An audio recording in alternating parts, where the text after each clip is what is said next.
Alright guys, while I'm trying to rebuild this channel from scratch, I didn't forget about a bunch of you who love long-form videos. This is a compilation of the most disturbing unsolved mysteries I published so far. So whether you want to fall asleep, study, or just chill with terrifying stories in the background, this one's for you. Alright, pour yourself a hot drink, dim your screen, and get comfortable. There is something incredibly therapeutic about getting cozy in your favorite armchair with a warm drink, ready to lose yourself in good mysteries. Today I have heavy ones for you. I'm examining documented accounts of unexplained mysteries that defy explanations. So settle in, get comfortable, and let's head into the cold cases. Story time! Well, the Glico Morinaga incident stands as one of the most notoriously baffling unsolved mysteries in all of Japanese crime history. Over a staggering 17-month period, an exceptionally mysterious syndicate calling itself the Monster with 21 Faces executed a ruthless campaign of kidnapping and severe product tampering. I mean, the crime spree kicked off with the utterly bold abduction of a candy company president, rapidly escalated to terrifying threats of mass poisoning, candy sold nationwide were supposedly compromised. The culprits continuously taunted the police, they sent mockingly written letters, and completely evaded capture at every conceivable turn. This was despite an enormous investigation involving well over 1 million officers. Hundreds of thousands of leads were pursued to no avail. The perpetrators were simply never identified. And yes, I actually triple-checked that astonishing number. Over 1 million officers were heavily involved in the investigation in some capacity from the period between 1984 to 2000, which is when the case officially closed.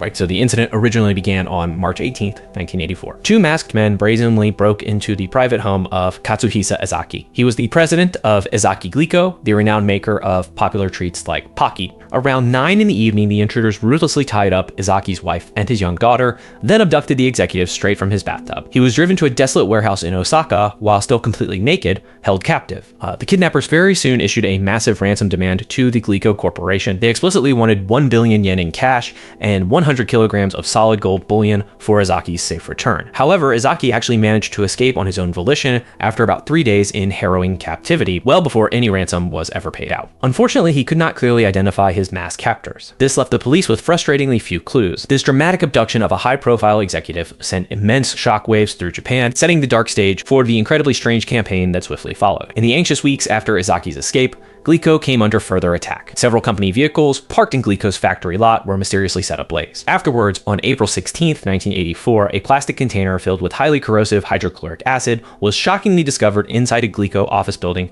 located in Ibaraki. That is the exact same city where Ezaki had been held captive. These acts of calculated sabotage were clearly meant to intimidate the company's leadership. Around the same time letters began to arrive, they revealed that the culprits had adopted a bizarre alias: the Monster with 21 Faces. That name was loosely borrowed from a villainous character found in classical Japanese fiction. Starting in April, the criminal group sent a veritable barrage of mocking letters to both the police force and the media. They openly ridiculed the authorities' complete inability to catch them. In one particularly taunting message addressed, quote, "To the police fools," the writer arrogantly sneered, "Are you stupid? If you're real pros, try catching us." I have to assume that I sounded much more menacing in the original Japanese. They even provided cryptic hints about their methods, casually mentioning the type of car or the specific equipment used in the initial kidnapping, though, these clues ultimately proved entirely useless. Written in a distinct Osaka dialect, the brain letters were published in widespread newspapers and intensely amplified public interest in the ongoing case. In May 1984, the Monster with 21 Faces brutally escalated the campaign by threatening Japan's fragile food supply. On May 10th, the group sent a letter directly to Glico's executive management claiming they had laced Glico candies with a deadly cyanide compound.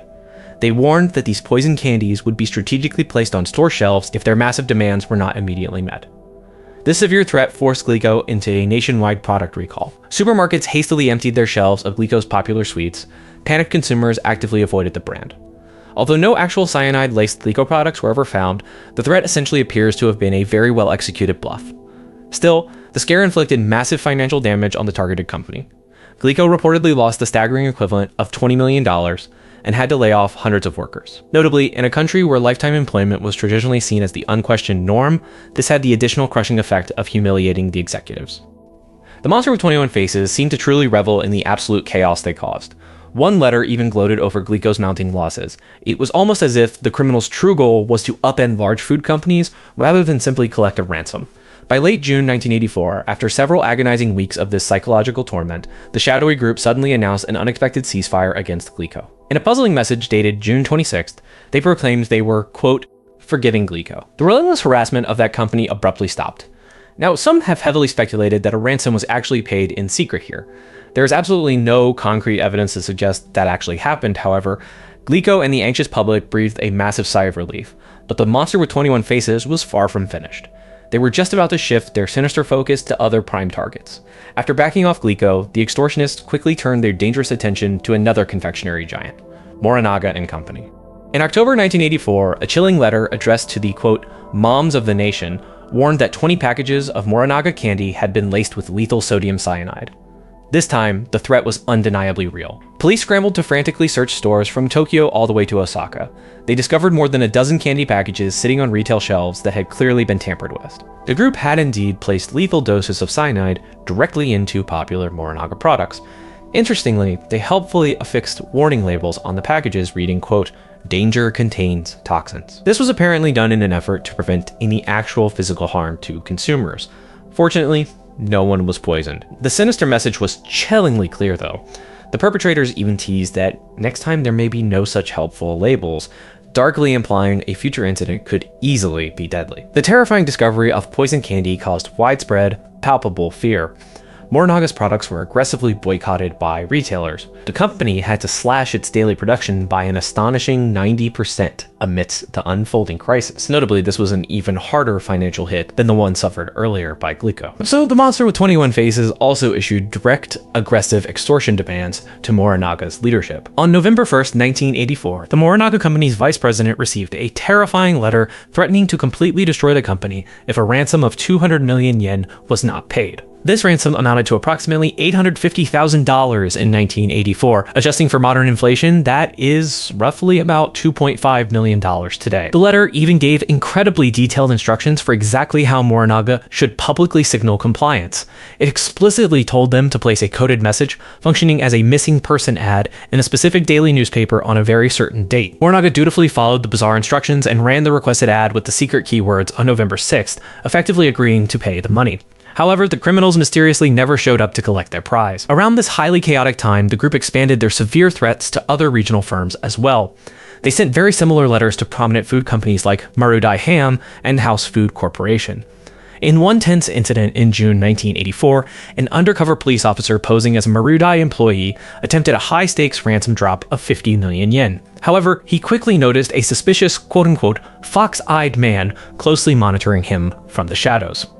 Police strongly believed this unknown individual was the actual mastermind.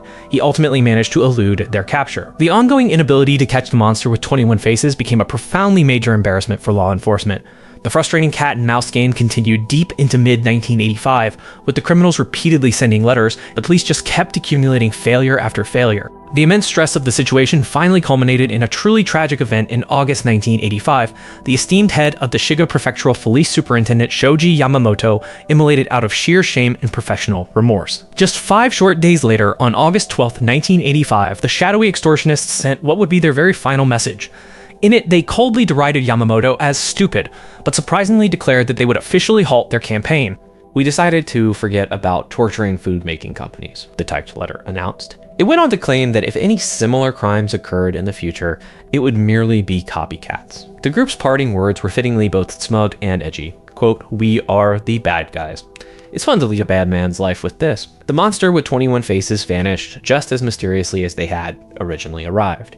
The horrific crime spree that had terrorized Japan's lucrative candy industry for 17 months was finally over. The perpetrators were absolutely never heard from again. In the long aftermath, the investigation slowly went completely cold. The legal statute of limitations on the initial kidnapping of Katsuhisa Izaki expired in 1994. By 2000, all possible criminal charges related to the sprawling case had reached their legal time limits. In February 2000, with the very last statute of limitations finally running out, the National Police Agency formally conceded defeat in the case. This was an unprecedented admission of total failure, with the culprits never once being identified. Many wild theories have been proposed over the years about who exactly was behind the events and what their actual motives were. Investigators explored a very wide range of possibilities during and long after the case. No single theory could be proven anyway. With that said, let's dive into the most highly plausible theories on this strange case. One prominent theory is that an organized crime group, specifically a Yakuza gang, orchestrated the massive extortion campaign. The elaborate planning and daring actions led police to initially suspect heavy Yakuza involvement. Kidnapping a CEO and executing complex ransom schemes requires serious logistical power. In fact, one early suspect was Manabu Miyazaki. He was the son of a known Yakuza boss who bore a striking resemblance to composite sketches of the infamous Fox-eyed suspect. He had a documented history of anti-police activism. He even had a past dispute with Glico, making him seem like a very plausible mastermind. However, Miyazaki was definitively cleared after providing solid alibi. No direct links to any Yakuza organization were ever legally proven. While the Yakuza are undeniably known for corporate extortion, their typical operational style is to operate covertly for pure profit rather than drawing intense police attention with public mocking taunts. The monster with 21 faces behaved in a way that was entirely atypical of traditional organized crime syndicates. Investigators ultimately found no solid evidence that any established gang was behind it. Organized crime involvement naturally remains a possibility, but if a Yakuza group was involved, they acted very much out of character. They were extraordinarily careful to leave absolutely no trace. Another fascinating line of speculation is that someone with intimate inside knowledge of the targeted companies was acting out of a bitter vendetta of sorts. Some thought a deeply disgruntled Glico employee, or perhaps an ex-employee, might have been actively seeking revenge against the company's leadership. Notably, Glico's president had been involved in a contentious labor dispute about a decade earlier. This initially pointed heavy suspicion toward individuals connected to that specific incident. Others even quietly questioned if Izaki himself or someone in his immediate family could have staged the entire kidnapping. Izaki firmly denied any such absurd implication and was totally cleared by the police. There were also persistent whispers about possible leaks from within law enforcement itself, given how the culprits always seemingly remained one step ahead of the cops. However, no proof of a police insider was ever uncovered. That said, given the sheer magnitude of the investigation and the enormous amount of officers involved, it does remain a very real possibility. In the end, while an inside job cannot be entirely ruled out, exhaustive interviews on company staff did not yield any viable suspects. Some alternative theories claim that rival companies engaged in severe corporate sabotage to financially damage Glico and Morinaga for their own competitive gain. The confectionery market is incredibly big business. Glico's near crippling losses during the terrifying incident could have massively benefited its direct competitors. One variant of this theory suggests a calculated stock manipulation scheme. An opportunistic investor might have shorted Morinaga's stock, given that they knew the share value would plunge rapidly once the poisonings became public. They could have escaped with a very quick, massive profit. Indeed, Morinaga's stock did fall drastically during the ensuing panic, which could have yielded huge profits for anyone forewarned of the terror campaign. However, investigators closely looked into individuals who traded unusually heavily in those specific stocks. They found no conclusive evidence of such a plot. And as hinted at already, this strategy has a major glaring flaw. Any meaningfully large, fortuitous trade would have immediately set off regulatory alarm bells. Anyone with sufficient knowledge of the complex stock market to be aggressively shorting stocks in the 1980s would likely have been keenly aware of this issue. Despite the plural 21 Faces moniker, some have rightly wondered if the mastermind could have been a brilliant lone wolf acting solely on a twisted personal agenda. The supposed gang's dramatic theatrical flair, along with the literary reference in their name, hints at a vigilantism element. Some have speculated that this was just someone driven by a deep personal sense of sheer superiority over the authorities. The letters openly displayed an almost game-like attitude toward outwitting the police. This suggests a potential lone wolf who derived a twisted thrill from the chase itself. Perhaps the most culturally interesting theory is that the entire thing was a coordinated North Korean psychological attack on the Japanese populace. North Korean agents absolutely abducted Japanese citizens in the 1980s. They definitely had the covert resources for such sprawling operations. Ultimately, every single theory has firmly run into the exact same wall, a total lack of solid proof. The true identity of the perpetrators sadly remains completely unknown and present. In 2014, police from the Isle of Wight in the UK urgently appealed to the public. They needed citizens to be actively on the lookout for a 53-year-old woman who had inexplicably gone missing. Over a decade later, she has still not been found. On June 7, 2014, Victoria Bailey was known to have boarded the number 12 bus. She successfully traveled to a coastal area called Freshwater, where she calmly got off. This was evidenced by definitive CCTV footage directly obtained from the bus. After it became apparent that she had gone missing, investigators reviewed the tape. In the clip, Victoria can be seen getting on the bus and paying her fare. She is later seen leaving the bus and walking away completely on her own. She does not appear to be in any distress whatsoever, making her sudden disappearance all the more baffling. As soon as the police were formally made aware that Victoria had vanished, a massive search was organized covering the immediate area and the nearby ocean, but they were entirely unsuccessful in locating her despite continuing the exhaustive search for several long days. Investigator also formally released a photo of the exact model of cell phone she was known to be carrying. Silver or black Samsung GTE 2550. The phone, however, has never been found. At 9 a.m. on June 19th, a frantic witness quickly contacted the police to report that they believed they had spotted Victoria. She was supposedly walking on New Barn Road, heading directly towards York Avenue in East Cowles. The witness explicitly stated that the woman was wearing a purple blouse along with black capri pants. This tip prompted another massive search of the area, but once again, no sign of Victoria was found. It remains entirely unknown whether she was actually the woman seen that morning. People in the immediate area were interviewed. No one had seen the woman in question. Following this, Victoria's desperate family made an urgent, emotional appeal to the public for absolutely any information on her mysterious whereabouts. It has been heavily speculated that she might have walked the Tennyson Trail, which is a highly challenging 14-mile hike that stretches from Carisbrooke all the way to the Needles. No evidence has ever been found that she actually entered the trail. Her sister, Lisa Lauren, made a public appeal directly to Victoria, pleading with her to just contact her family so they could be assured she was doing fine. Lisa added that Victoria did not have to disclose her actual location, they just desperately wanted to hear from her.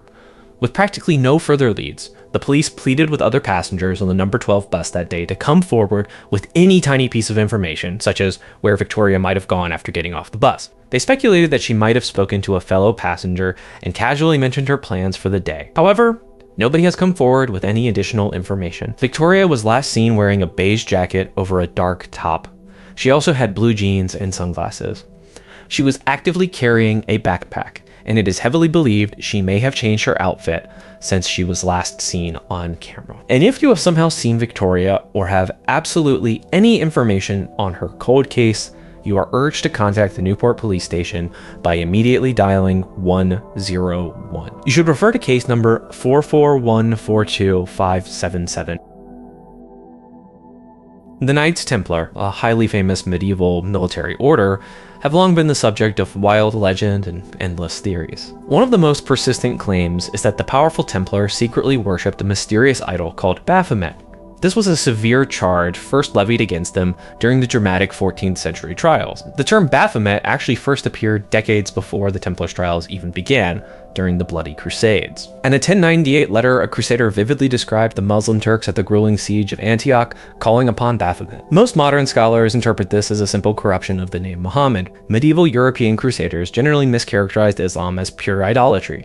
They wrongfully believed Muslims worshipped Muhammad as their actual god. By the late 13th and early 14th century, Baphomet had thus fully entered the Christian lexicon as a dark term connoting a pagan or false idol.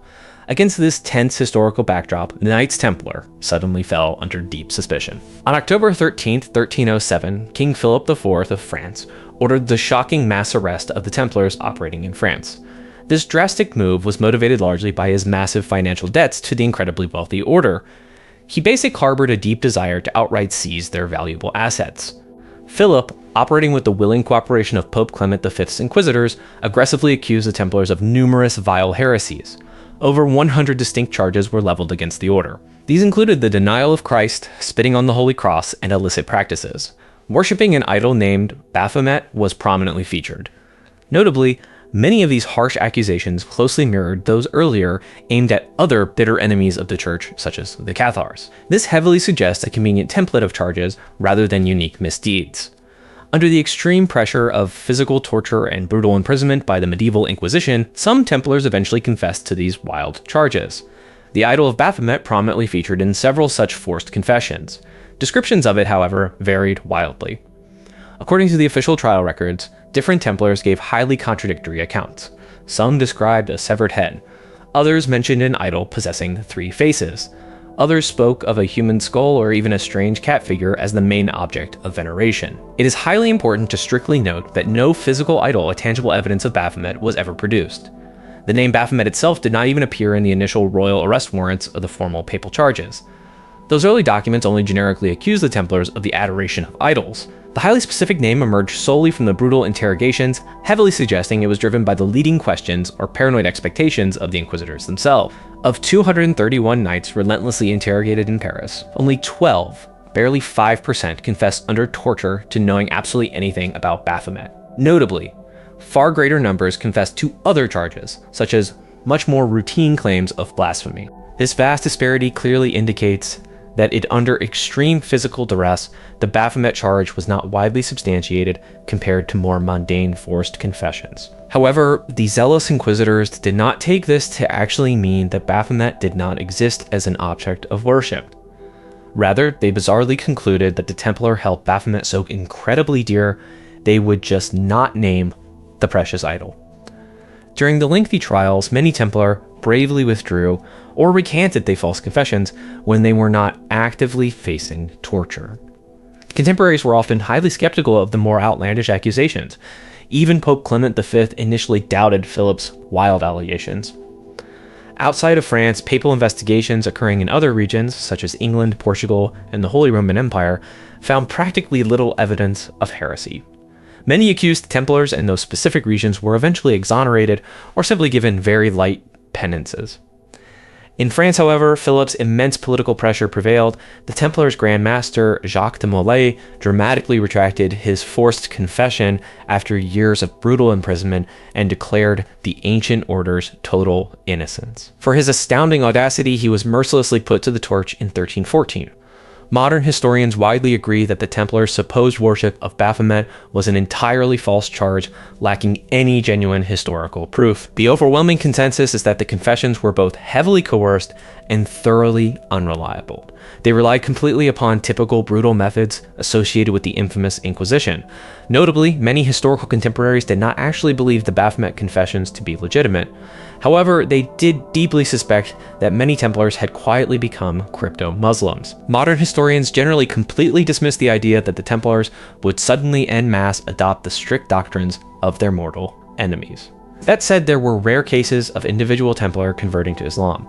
Robert of St. Albans, an English Templar, actually became Muslim and officially joined up with Saladin in the 1180s. For this treasonous action, he was granted the rare right to marry one of Saladin's relatives. These isolated acts profoundly shocked Christendom. They may have eventually led to the festering idea that Templars harbored a secret sympathy for their sworn enemies. Importantly, no credible evidence has ever emerged that the Templars literally venerated anything called Baphomet. Although the Mighty Templars were dissolved and then subsequently exonerated by the Church in later years, the lurid idea of their dark occult practices did not simply vanish. After long centuries of obscurity, the Baphomet legend was heavily revived. In the 19th century, he famously illustrated Baphomet as the Sabbatic goat. This was a winged, goat-headed, androgynous figure heavily laden with esoteric symbolism. Levy took the ancient name Baphomet, which he genuinely believed the Templar had used, and entirely transformed it into a complex symbol of cosmic balance in his own occult philosophy.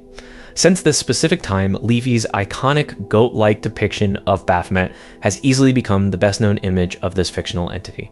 That said, it is highly important to remember that the Sabbatic goat was never historically associated with the actual Templars, nor was it based on contemporary Inquisition accusations. The idea that the Templars worshipped a demon named Baphomet is, in pure essence, a complete myth. But it is a very powerful myth that still carries a ton of cultural weight almost a full millennium later. On March 21st, 2000, Greg Weiss Jr. calmly left his father's home, located in Princeton, Louisiana. He was fully intending to visit a close friend in the nearby small community of Taylortown. He was last physically seen in the early evening of that day. He was driving his truck on US Highway 71, right near the busy intersection with Willis Road and Highway 527. According to a friend, Greg was reportedly dropped off at a local bar situated along Louisiana Highway 1 later that exact same evening. After that highly specific point, Greg Weiss Jr. simply vanished and was absolutely never heard from again. When his family finally realized he had not safely returned home or contacted anyone, they quickly grew concerned and officially reported him missing. Just a few short days after Greg's unsettling disappearance, on March 24, 2000, a truly critical discovery was made by authorities. Greg's dark brown 1984 Chevy pickup truck was suddenly found completely abandoned on a desolate roadside in the Taylortown area. Inside the locked vehicle, investigators safely found Greg's wallet and his other personal belongings, but there was absolutely no sign of Greg himself. The aging truck appeared to be in perfectly working condition. There were practically no immediate physical indications of a violent struggle at the scene. The bizarre fact that his functional vehicle and wallet were simply left behind heavily suggested that something entirely unexpected had happened. Given these highly suspicious circumstances, the Bossier Parish Sheriff's Office very quickly began treating Greg Weiss's sudden disappearance as a highly possible case of foul play. In the long days and weeks following Greg's disappearance, dedicated law enforcement officers undertook very extensive efforts to finally find him. They thoroughly interviewed the friend who last saw Greg. They aggressively followed up on the initial account that Greg had been casually left at a busy bar on Highway 1 that night. Investigators thoroughly canvassed the bar and all surrounding areas. They were desperately hoping to find anyone who might have actually seen Greg after he was purportedly dropped off, but they sadly found absolutely no evidence that he was ever even there. Police also extensively searched the immediate vicinity where Greg's pickup truck was found abandoned. They were looking for literally any clues or trace evidence, but again, found absolutely no further information. As of right now, there is essentially no solid indication as to what may have ultimately happened to Greg. His haunting case has attracted surprisingly very little attention in the media and online over the years. Stephen Clark. 54-year-old, loving, and deeply caring father, was very well liked in the tight-knit community of Wareham, Dorset, England, where he lived closely with his family. Despite his consistently cheerful disposition, Stephen had recently faced very significant health challenges in recent years. He had tragically been diagnosed with Huntington's disease, which is a severe hereditary condition that progressively impairs brain function. His heartbroken family closely noticed the dreadful disease affecting his memory and his coordination. They did absolutely everything they could to gently ensure he led a very happy and comfortable life. Absolute panic deeply set in for Stephen's loving family when he inexplicably disappeared in late January 2023.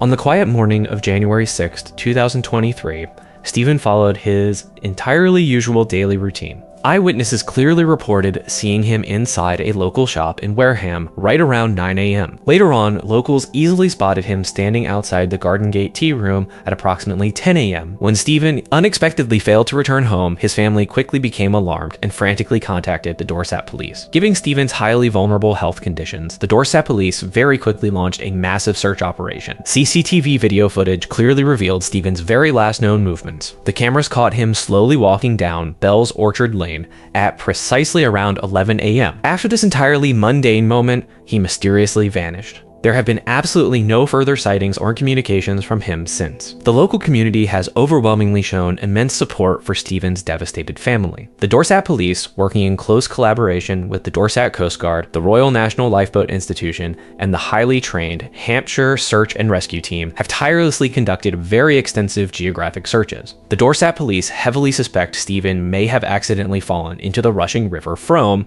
or the River Piddle. Both rivers have been thoroughly searched for miles, but absolutely to no avail to uncover any possible clues. The Dorset police are right now desperately appealing to any motorists who were actively driving Wareham on January 6th to closely review their personal dashcam footage. Over 400 residential homes and properties have been meticulously searched to find Stephen, yet viable leads have firmly yet to emerge. Stephen Clark is officially described as a white male with brown hair. He is standing exactly 5 feet, 1 inch tall. He is of a slim build and is known for visibly using a distinct golden walking stick. Anyone with absolutely any information is urgently asked to contact the Dorset police on 101, directly quoting case number 5523 001 4390.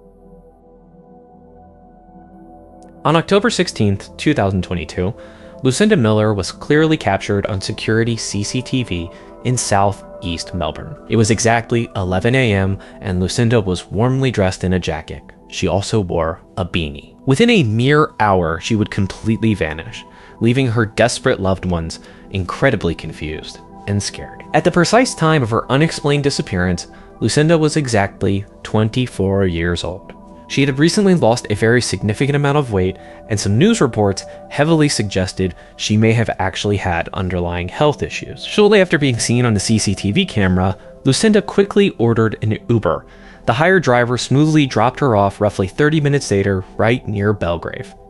This is a very remote, dense bushland area located about 2.5 kilometers away from her actual home. There was a known hiking trail in the area that easily could have directly led Lucinda right back home, but she never returned and has absolutely not been seen by her worried loved ones since. Initially, Lucinda's close friends and family were not overly concerned about her absence. The day right after Lucinda was last seen on CCTV, a concerned friend posted an urgent online appeal for information, begging anyone who saw her to immediately contact the police and an ambulance. About a full week later, the deepening mystery began to attract intense media attention. It was shockingly revealed that Lucinda's phone had been intentionally turned off the day after she was last seen, with all incoming calls going straight to her voicemail. The intensive search for Lucinda initially focused heavily on the remote area where she was very last seen.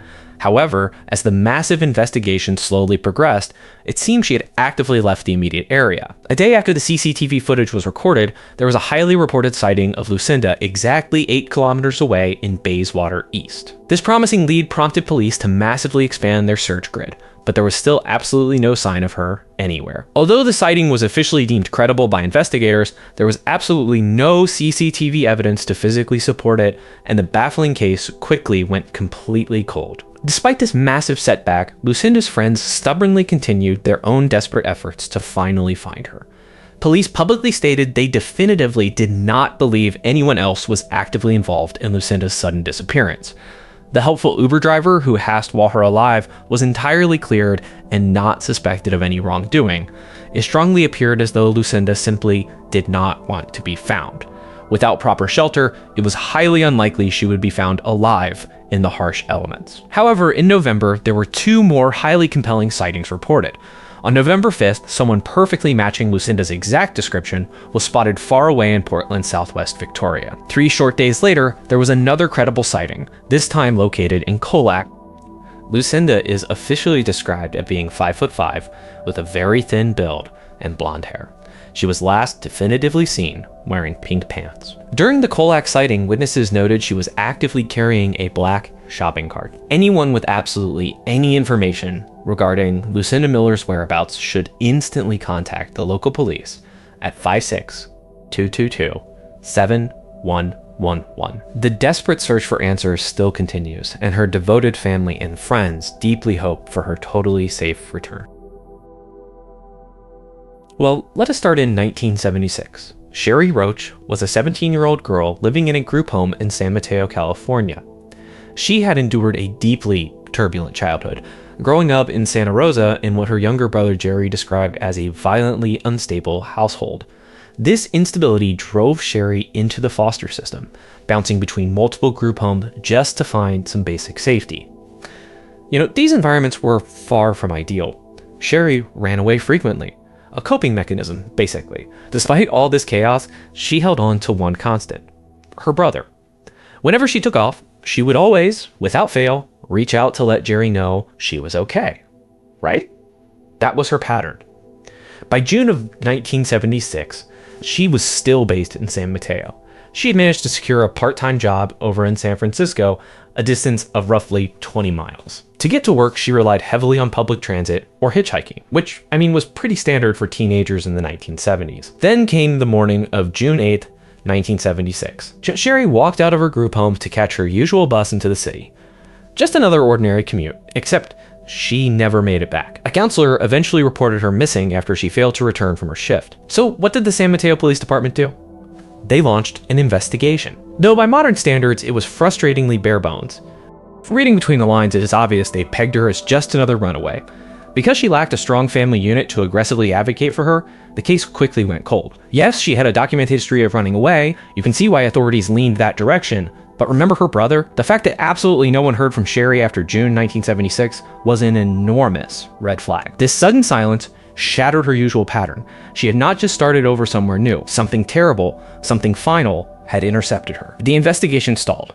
It never formally closed. Given her reliance on hitchhiking, detectives had to consider the darkest possibilities, like a predator targeted young, vulnerable women along the highway. True crime historians know exactly what California was like in the 1970s. Ground zero for serial predators. They even cross-referenced her name with the November 1978 Jonestown tragedy down in Guyana, since a huge number of victims were from the Bay Area. Nothing. Her name was not on the manifest. Decades slipped by. Nothing happened until 2020. Out of nowhere, a startling new clue surfaced. Sherry's mother, still living in Northern California, was sorting through some old family boxes. She found a photograph written on the back. 1975. The image showed a teenage Sherry standing beside an unidentified young man, his arm draped casually over her shoulders. Why is this significant? Because no one in her family had ever seen this picture. They had zero idea who the man was. Sure, relatives remembered vague rumors from the 70s about an older boyfriend, but they never had a name, they never had a face. Suddenly, they had a snapshot that was likely one of the very last pictures taken of Sherry before she vanished. That man instantly became a person of interest. In February 2020, San Mateo police released the photograph to the public, hoping someone, somewhere, could name him. Authorities described him as a black male, likely in his early 20s, standing around 6 feet tall. To be clear, police have not officially labeled him a suspect, but given his obvious proximity to Sherry shortly before she disappeared, he is absolutely a critical witness. Yet, despite the widespread release of the image, the silence continues. No new evidence. The man remains a ghost. Now we move forward to the evening of December 28th, 2022. Peter Baglin lifted himself off the sofa and told his wife, Michelle, that he was heading out for a walk. He promised he would be back soon. Over a month later, he is still missing. Peter was 55 years old. He and Michelle had been married for more than 20 years. He even had her name tattooed right there on his neck. They built a quiet, comfortable life in Greater Manchester.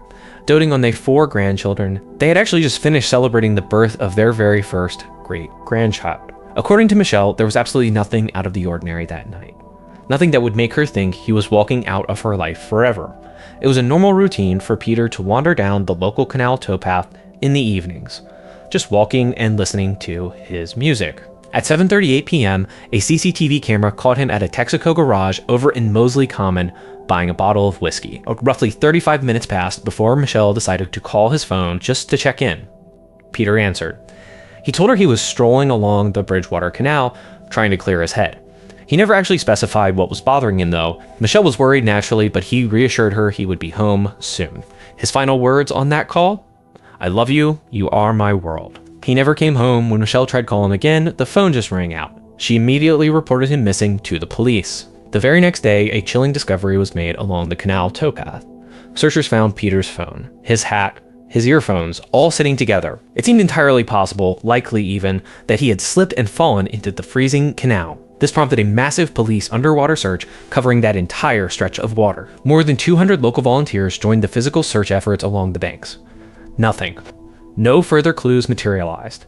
The sheer absence of any other belongings he might have had on him only deepened the mystery. Where did he go? His family firmly believes that somebody out there knows exactly what happened to him or where he is right now.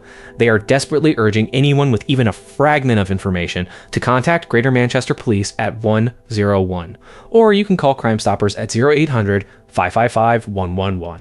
If you are looking out for him, Peter is 5 feet 10 inches tall. He has gray hair, and do not forget that distinctive tattoo on the left side of his neck. We shift our focus halfway across the globe to Childers, a town in Queensland, Australia. Investigator there recently released critical security footage of an 82-year-old man named Peter Hodgkins. He vanished without a trace, and authorities are completely desperate to locate him. Peter disappeared on May 19, 2024. No one has seen or heard a single word from him since that day. The local police have issued an urgent, widespread appeal begging the public to keep their eyes open. Let us look at his last known movements. The final confirmed sighting comes from a CCTV camera mounted outside an aged care facility on Morgan Street. The footage shows Peter exiting the building at precisely 6:46 p.m. Reports indicate he began walking south, heading in the direction of Broadhurst Street, After that, the trail goes totally cold. He has not made contact with a single friend or family member. If you watch the video closely, you see Peter walking out alongside another man. Peter stops, he points off into the distance while chatting with this unidentified individual. The problem is, the camera angle cuts off. We cannot see which direction Peter actually took after that conversation ended. The moment he was reported missing, a massive search grid was established around the care home. We are talking drones in the sky, trail bikes ripping through the scrub, and dozens of people on foot. They found absolutely nothing. Not a single belonging. The hunt is still very much active today. Investigators are pleading with anyone living in the immediate area to scrub through their private security cameras. Any scrap of footage from that evening could establish a concrete timeline. It could pinpoint his direction of travel, giving search teams a much better chance of bringing him home. There is also a running theory that Peter might have traveled toward the Townsville area. Residents up there have been warned to stay highly vigilant. Emergency responders are growing more terrified by the hour. Time is the enemy here. Peter suffers from dementia. He is highly vulnerable, and the temperatures in Queensland are already starting to plummet with the arrival of the Southern Hemisphere winter. He is described as a frail older man. Surviving out in the harsh elements for this long is a horrific thought. Police have thrown every single resource they have at this case. But so far, nothing. Intensive sweeps through the dense bushland surrounding the aged care facility turned up completely empty. This has led to another theory. Well, what if a well-meaning motorist saw an elderly man walking along the road and offered him a lift? A driver who had no idea they were picking up an active missing person. Hope flared briefly when police received a tip-off about a sighting on Thompson Road. Officers swarmed the area. They knocked on doors, searched surrounding properties. They never found him. To this day, nobody actually knows if the man spotted on Thompson Road was even Peter. To streamline the operation, authorities have set up a dedicated search and rescue headquarters right out of the Childers police station, processing tips in real time. If you want to volunteer for the physical ground search, you can just contact the station directly. When he walked out of that facility, CCTV shows Peter wearing a pair of blue jeans, a blue polo shirt, brown shoes, and a heavy dark coat, if you have seen this man. If you have any idea where he might be resting today, you are strongly urged to call Crime Stoppers at 1-800-333-000. You can also log onto the Police Link website and submit a suspicious activity form. Please, make the call. Hey guys, what's going on? So, today I prepared few cold cases with weird plot twists that even movies cannot replicate. We'll talk about Bile John, a serial killer who targeted women on their period. Was he hiding in plain sight? 50,000 witnesses, 0 arrests. Tales of the most infamous serial killer in Scotland vanished? Or case about man who vanished on a lunch break, only to be found 150 miles away in a strange garage with someone else's Chad. The Chad Mauer case. Get comfy, grab a drink, and let's roll. Story time. I want to start this episode with the Bile John case. It refers to a series of unsolved slayings involving 3 young women in Glasgow, Scotland, happening between 1968 and 1969. I find it entirely chilling that these crimes were likely carried out by the exact same man, seemingly religiously obsessed individual. The victims were Patricia Docker, aged 25, Jemima McDonald, aged 32, and Helen Puddock, aged 29. All 3 were mothers who spent the evenings at Glasgow's popular Barrowland Ballroom nightclub right before they were slain. Police found them brutally beaten and strangled. I read that each woman was actually on her period at the time of her death. It is a grim detail, and it fueled intense theories among detectives about the perpetrator's actual motive. Patricia Docker was an auxiliary nurse and the first known victim. On February 23, 1968, police found her body in a Glasgow alleyway near her home in the Battlefield district. Many of her personal belongings were simply missing. Her clothing, her handbag, and her watch were gone. I think this suggests the perpetrator deliberately removed them from the crime scene. Initially, doctors received very few leads. Police struggled because there was a complete lack of witnesses and physical evidence. Her parents thought she went to a totally different dance hall that night. Over a week passed before a witness came forward to confirm seeing her at the Barrowland Ballroom. This single fact caused a massive delay in the early investigation. The case just went cold. In August 1969, a second attack re-energized the hunt. Jemima McDonald was a 32-year-old mother of 3. She spent the evening of Saturday, August 16, 1969, dancing at the Barrowland Ballroom. When she failed to return home, her sister grew deeply concerned. Tragically, on August 18th, Jemima's own sister discovered her body in an abandoned tenement building. Local children had talked about finding a body, which led her there. Unlike Docker, she was fully clothed. Investigators noticed striking similarities between the two cases right away. Both women spent their tad evenings at the Barrowland. Both were strangled. Both were on their periods when they were slain. On October 31st, 1969, searchers found the body of Helen Puttock behind her Glasgow home. This was the third and final known act of this perpetrator. Helen, who was 29, visited the Barrowland Ballroom the night before with her sister Jean Langford. I always keep Jean Langford in mind when looking at this case because her evidence becomes extremely helpful later on. The sisters met two men at the dance hall who both called themselves John. After midnight, the group of four left together. One man departed early to catch a bus. Helen and Jean shared a taxi with the other John. During the taxi ride, this well-spoken man revealed oddly intense views. I remember reading how he spoke poorly of married women attending nightclubs. He referenced the Bible repeatedly, talking specifically about Old Testament punishments for adultery. Jean remembered him mentioning he didn't drink on New Year's Eve, preferring to spend his time praying. The man insisted on dropping Jean off first, even though her home was farther away, leaving him alone with Helen. It was the last time Jean saw her sister alive. The next morning, Helen was found in her backyard. She was partially clothed and brutally beaten. The obvious parallels: young mother attacked after a Barrowland night out, convinced police they faced a serial perpetrator.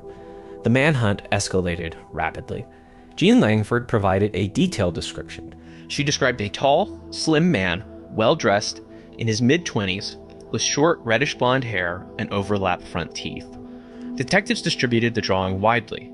They noticed his hairstyle was unfashionable, thinking a local barber might recognize the cut. They showed the sketch to almost 500 local barbers, but they got absolutely zero leads. The investigation became one of the most intensive ever seen in Scotland. Authorities assigned over 100 detectives full-time. They took more than 50,000 witness statements. They questioned thousands of potential suspects within the first year alone. Undercover officers patrolled Glasgow dance halls, including the Barrowland, hoping he might return. Despite the massive manhunt and numerous tips, police made absolutely zero arrests. By the early 1970s, the trail had gone entirely cold. Some detectives on the force theorized the unknown man might have died, or maybe he went to prison for another crime. I also read theories that police might have investigated and mistakenly ruled him out. Others thought he simply left the area, explaining why the slaying stopped as suddenly as they began. With no further cases linked to him, the case moved into the realm of pure speculation. One early avenue of suspicion was that the slayings were not the work of a random predator at all. Some believed they were separate domestic crimes. In later reviews, detectives noted that both Patricia Docker and Jemima MacDonald had troubled marital histories. Docker was estranged from her husband Alex at the time of her death. They were getting a divorce, and Alex was on leave in Glasgow that week. He was an early suspect. Investigator learned he had a potential motive, and he checked into a hotel with another woman the very day after Patricia's slaying. Some viewed this as a celebratory measure. Nothing could be proven. Jemima MacDonald had recently separated from her husband and moved back to Glasgow. These connections led some law enforcement members to believe at least 2 of the 3 cases were unrelated attacks, perpetrated by people intimately known to the victims. Years later, John Irvine McKenna emerged as another suspect. He was a former soldier and a cousin of a senior Glasgow police official. McKenna was never publicly named during the original inquiry. A secret 1995 review zeroed in on him. Detectives in that review suspected McKinnon might have been the unidentified man in the taxi with Helen Puttock. They suggested the original lead investigator, Joe Beatty, deliberately steered attention away from McKenna because McKinnis' cousin was a personal friend. In 1995, police got permission to exhume his body. He had ended his own life in 1980. The biological evidence from the late 60s was thankfully preserved. The results came back inconclusive. The genetic sample did not match, nor did it definitively exclude him. In a 2022 podcast, detectives who re-examined the case in 1995 indicated they would have arrested McKenna for Helen Puttock's slaying if he had still been alive. Despite incredible improvements in DNA analysis since the mid-90s, the evidence hasn't been retested yet. I find his involvement to be a controversial theory. While McKinnon fit many aspects of the profile, such as coming from a strict religious background, Jean Langford couldn't identify him conclusively as the man from the cab. The most famous modern theory links Bible John to convicted serial perpetrator Peter Tobin. Tobin, from Glasgow, was found guilty of 3 slayings between 1999 and 2006. After his 2006 arrest, detectives launched Operation Anagram to retrace his life. Several intriguing connections came to light. Tobin lived in Glasgow in the late 1960s, near the Barrow End. He married his first wife in August 1969, right after meeting her at the Barrow End Ballroom in 1968. To be fair, this isn't terribly odd given the venue holds almost 2,000 people. Tobin was known for his violent hatred toward women. All 3 of his former wives described him flying into a terrifying rage when they were on their periods. The police suspected the Bible John perpetrator targeted his victims during this exact time of the month. This behavioral parallel, along with reports that Tobin was deeply religious, supported the theory. Tobin also used the alias John Semple. Jean Langford couldn't remember the exact last name Bible John gave, but she believed it was Templeton. Semple sounds extremely close to Temple. There is no hard evidence linking Tobin to these slayings, and there is actually good evidence he didn't do it. Tobin moved to Brighton, England in early August 1969. His ex-wife vehemently denied he could have slipped away to Glasgow to commit the final 2 acts. Also, Tobin was 5'6", and Jean Langford explicitly remembered Bible John being a notably tall individual. Tobin and Bible John don't bear any physical resemblance. Tobin has dark hair and dark eyes. Bible John was identified as having reddish blonde hair and blue eyes. Some investigators commented on strong internal disagreements over Tobin being the suspect. The anti-Tobin camp appears to have won out, and the Tobin theory is now largely confined to amateur circles. Personally, I think John McInnes needs another glance with modernized forensic techniques. I think it is essential to remember all 3 women were young mothers. Authorities might bring much needed closure to their adult children by finally using these modern techniques. I find the disappearance of 21-year-old Nadia Erica Cole entirely baffling, mostly due to the peculiar details surrounding the investigation. In May 2024, Nadia was engaged to Aaron Ong from Idaho, though she resided in Port Angeles, Washington.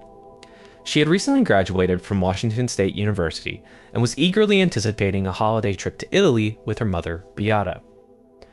They planned the trip for over a year. I can imagine they were incredibly excited to depart from Seattle-Tacoma International Airport in Washington. Upon arriving at the airport, the case took an unexpected turn. Nadia told her mother she needed to use the restroom, leaving her carry-on bag behind. CCTV footage showed Nadia leaving the airport at 3:08 p.m., appearing visibly anxious. Around 4 p.m., security cameras captured her in downtown Seattle at 3rd Avenue and University Street. She exited a streetcar and headed toward the waterfront. After that, she vanished without a trace. When Nadia's family couldn't reach her, they reported her missing. The Port of Seattle Police Department launched an investigation and uncovered more perplexing details. Investigators found that Aaron Ong left for a trip that exact same day. He and his young daughter were supposed to go on a 5-day fishing trip to Montana. Aaron and his daughter never came back. His family reported them missing to the Pullman Police Department. A warrant for Aaron's arrest was issued on June 3rd for custodial interference after he failed to return his daughter to her mother. Investigators suspect Aaron absconded with his daughter with absolutely no intention of returning her. They think his disappearance connects directly to Nadia's, though they haven't found conclusive evidence yet. A $10,000 reward is currently offered for information leading to Nadia's whereabouts. A member of the public claimed to have seen Nadia in the Washington area in late May, but police could not confirm this tip. Nadia has blonde hair and green eyes. She stands 5 feet 9 inches tall and weighs 130 pounds. She was last seen wearing a green hooded top, black yoga pants, a black jacket, and white shoes, while carrying a tan shoulder bag. Aaron Ong has black hair and brown eyes. He stands around 5 feet 9 inches tall and weighs 135 pounds. Investigators believe the couple is traveling together, but this remains entirely speculative. I know that no concrete proof has been found. If you have any information regarding Nadia's case, please contact the Port of Seattle Police Department at 206-787-5411. Anyone with information on Aaron Ong's whereabouts should contact the Pullman Police Department at 509-334-0802. Alternatively, you can reach the Shepherd Shield Security Group at 877-220-8129. The mystery surrounding Nadia Erica Cole remains unsolved. Her family and friends continue seeking answers, desperately hoping she returns home safe. I want to draw attention to 22-year-old Talis Ahfat, who has been missing since the early hours of December 16, 2022. His case completely baffles investigators, as there has been absolutely no trace of him for nearly 2 years. Talis lived in Queensland, Australia. His family last saw him when he left the home that morning. They have not heard from him since, leading them to heavily suspect foul play. Talis studied at Spinifex State School and was an enthusiastic rugby player. He worked at a nearby cattle station and really enjoyed playing the didgeridoo. Around 3 a.m. on the morning, he disappeared. Talis left his house on Carbonate Street. CCTV footage captured him walking along Alma Street. He crossed a bridge at approximately 3 a.m., just minutes after leaving his home.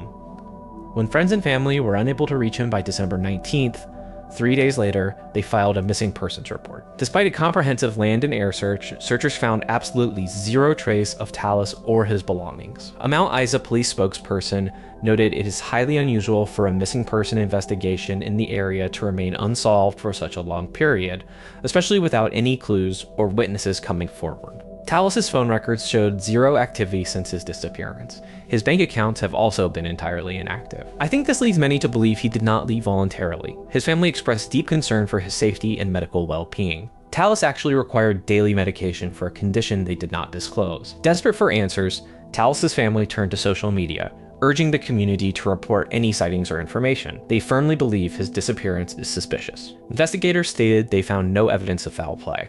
Even with the police making these statements, I find the entire situation surrounding his disappearance extremely murky.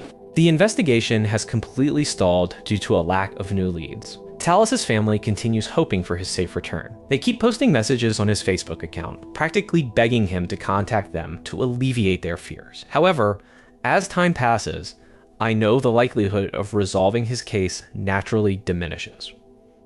Talis has dark curly hair, short at the back and sides, with an average build. He stands 5 feet 5 inches tall. He has a distinctive star tattoo under his left eye and an indigenous flag tattoo on his left forearm. At the time he vanished, he was wearing an orange, black, and white shirt, black shorts, black shoes, and a maroon bucket hat. Anyone with information about Talis's disappearance needs to contact their nearest police station immediately. His family and friends continue searching for answers, holding on to hope that one day they will find out what actually happened to Talis. In May 1990, 19-year-old Chad Maurer disappeared from his hometown of Madison, Wisconsin under extremely mysterious circumstances. He was on a lunch break from his new job at a bike shop. He left home to return to work, but he never arrived. 2 days later, on May 21st, police discovered Chad's body in his car. The car was parked inside an unlocked garage on Chicago's south side, about 150 miles from Madison. Chicago authorities initially reported that Chad died by his own volition via carbon monoxide poisoning.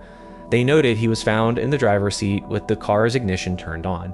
The gas tank was empty and the battery was dead. No substances were found in his system, and at first glance, there were no obvious fatal injuries. This lent some credibility to the authorities' initial theory. Chad's shocked parents immediately doubted their son would do that. He was an upbeat teen with concrete plans to move to Colorado for college. I completely understand why they questioned why he would drive to an unfamiliar Chicago neighborhood to end his life. Their suspicions were soon bolstered by deeply troubling evidence suggesting his death wasn't voluntary at all. When Chad's parents viewed his body at the funeral home, they noticed clear signs of injury that the police had overlooked. Chad's knuckles were skinned right down to the bone. He had bruises on his face, indicating he had been in a physical fight. The funeral home also noted massive bruising on Chad's lower abdominal area. These findings completely contradicted the Chicago police's initial conclusion that there was no trauma on the body. Chad's clothing raised massive alarms as well. His shirt was literally stained with blood, further suggesting a violent altercation. Perhaps most puzzling, crime scene photos showed a jacket in the car that didn't even belong to Chad. He hadn't taken a coat when he left home that cool day, yet an unfamiliar jacket rested on the seat next to his body. When the Maurers asked Chicago police to thoroughly examine this jacket, they learned it had vanished. According to a Chicago detective, the car's window had been broken. Someone apparently stole the jacket before the vehicle could be towed to a secure facility. This total loss of potential evidence heightened the family's concern that something criminal occurred. Faced with these glaring inconsistencies, Chad's family urged their local authorities in Wisconsin to get involved. The Dane County coroner examined Chad's body and found additional injuries the Chicago coroner hadn't documented. One specific detail emerged from the autopsy. The level of carbon monoxide in Chad's blood was 74%. Such a high concentration is well above what is typically seen in cases where people do it themselves. This suggested Chad was entirely unconscious when the car filled with carbon monoxide. In other words, it appeared someone rendered Chad unable to escape, and then placed him in the car. Confronted with this undeniable evidence of foul play, the Cook County medical examiner changed the manner of death to an indetterminate in 1991. Authorities finally launched a full, renewed investigation. By this time, an entire year had passed since Chad's death, a fact which heavily hampered the investigation. With the case reopened, detectives explored exactly how and why Chad Maurer ended up dead in Chicago. An early tip came in October 1990 after Chad's story featured on a local Crime Stoppers television segment. A caller alleged Chad had become involved in a substance deal with people living in his Madison apartment complex. These individuals recently moved to Madison from Chicago's South Side. Chicago police had intelligence about a substance traffic pipeline between Chicago and Madison. This naturally raised the possibility that Chad got drawn into transporting illicit goods and acting as a driver for people involved in this dangerous trade.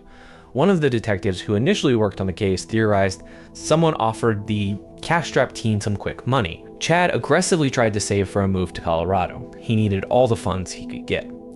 This detective speculated Chad was eliminated upon his arrival in Chicago immediately after completing the delivery. Adding weight to this theory, one of Chad's friends later claimed that in 1989, Chad received payment twice to transport a street pharmacist from Madison to Milwaukee. An investigator quickly identified 3 young men as potential suspects, the same individuals who moved from Chicago to Madison shortly before Chad's death. However, police never found enough hard evidence to formally charge anyone in connection with the crime. People came up with several other ideas about what happened, aside from the main theory about illicit substances. I find these theories incredibly speculative.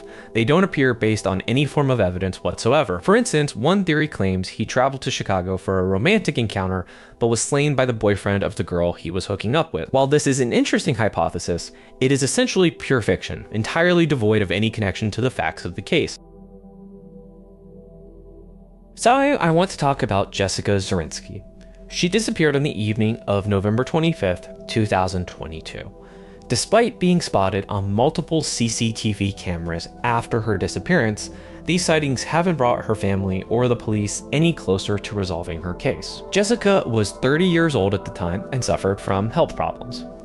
Initially, her family didn't suspect anything was fundamentally wrong. After days of absolutely zero contact, they finally reported her missing to the police on December 3rd.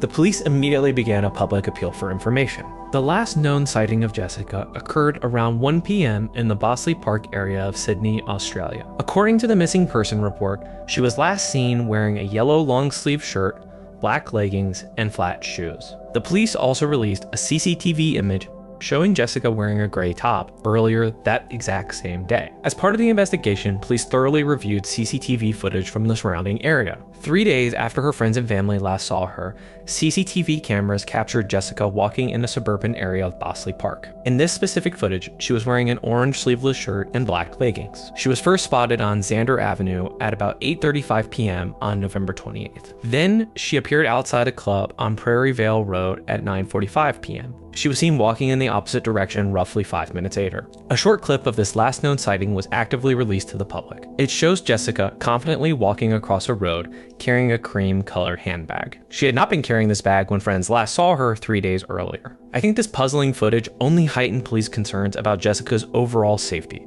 Since her disappearance, no other footage has been located. Jessica did have a history of mental health problems, and erratic behavior was not uncommon for her.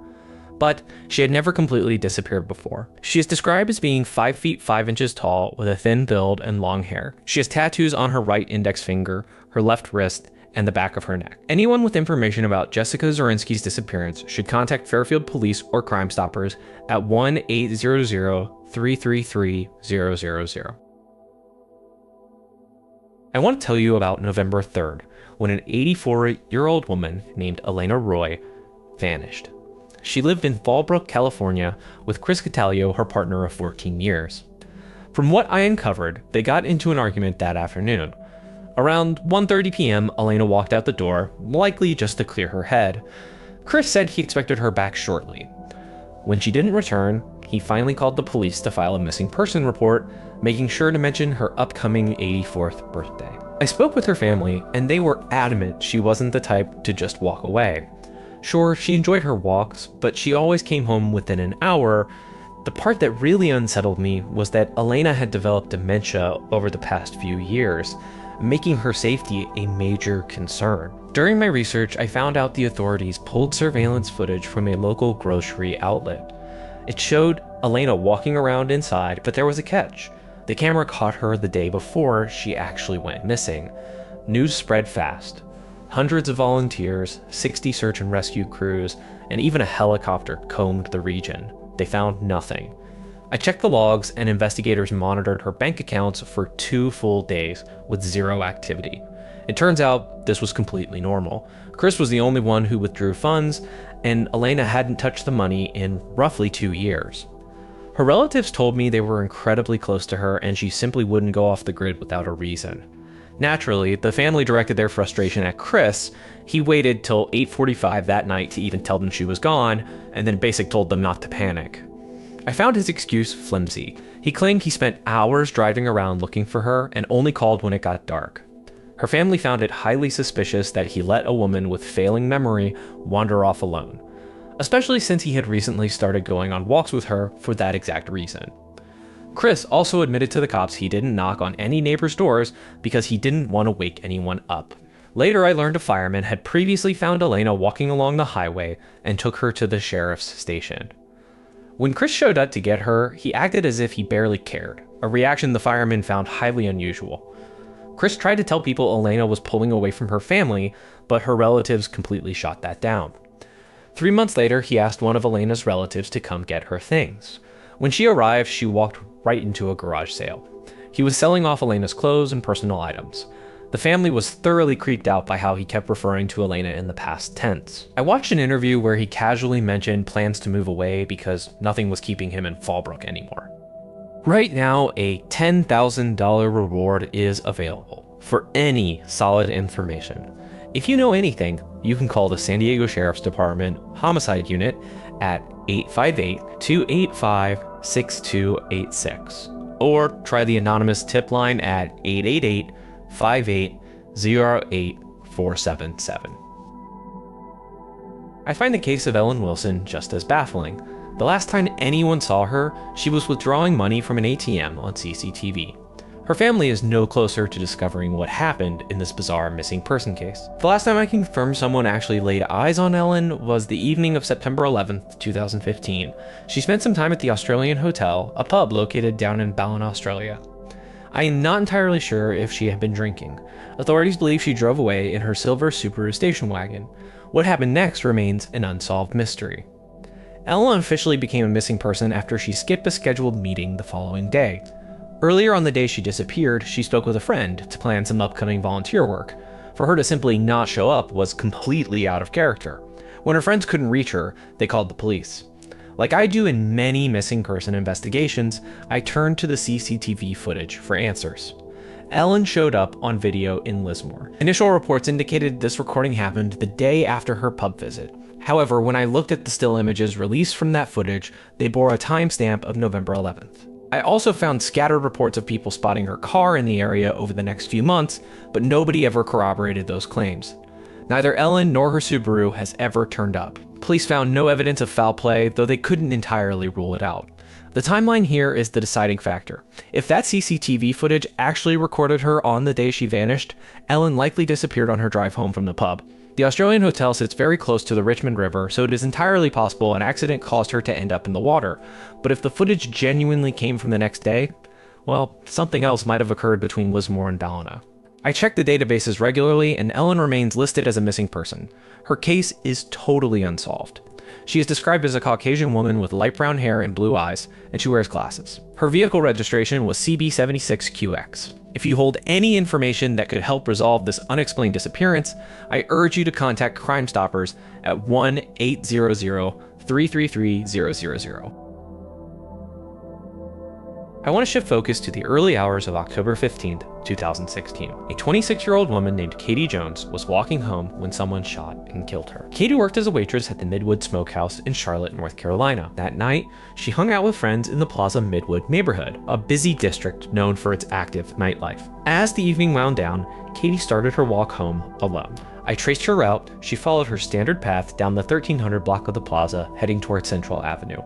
Her friends told me that walking home late wasn't unusual for her at all. She lived just a mile from the Midwood Country Club, the bar they visited that night. At 2 a.m., Katie was roughly halfway home. Suddenly, an unknown person shot her in the chest. A short time later, someone found her body in the driveway of a local real estate business. A resident heard the gunshot and called the police, but they arrived too late. When I looked into the Charlotte Police Department's investigation, the most promising lead came from surveillance footage. A camera mounted on a church across the street captured about a minute of Katie walking by. Shortly after she steps out of the frame, I can see a car slowly following her path. Investigators believe Katie interacted with the people inside that vehicle, and they firmly believe those occupants are responsible for her murder. Some people I talked to speculate this was a botched robbery, but Katie carried pepper spray, walked in a well-lit area, and the killer stole absolutely nothing from her. They left her phone and purse right there. Other theories lean toward gang violence, suggesting this was part of an initiation rite. Meanwhile, some of her friends think the crime was far from random. They suggest someone offered her a ride home, she declined, and that rejection triggered the fatal violence. Despite these different theories, I see the case sitting unsolved today with no current suspects. Katie's mother, Giovanna Livingston, decided to focus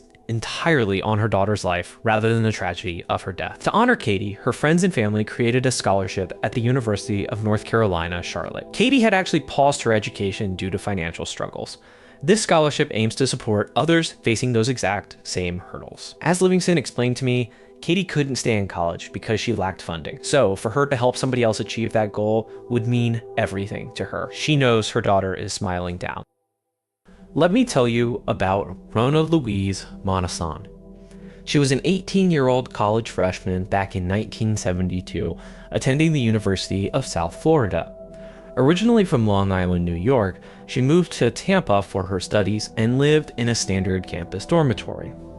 On the morning of October 2nd, 1972, Rona told her friends she was running an errand at a nearby store and promised to be back shortly.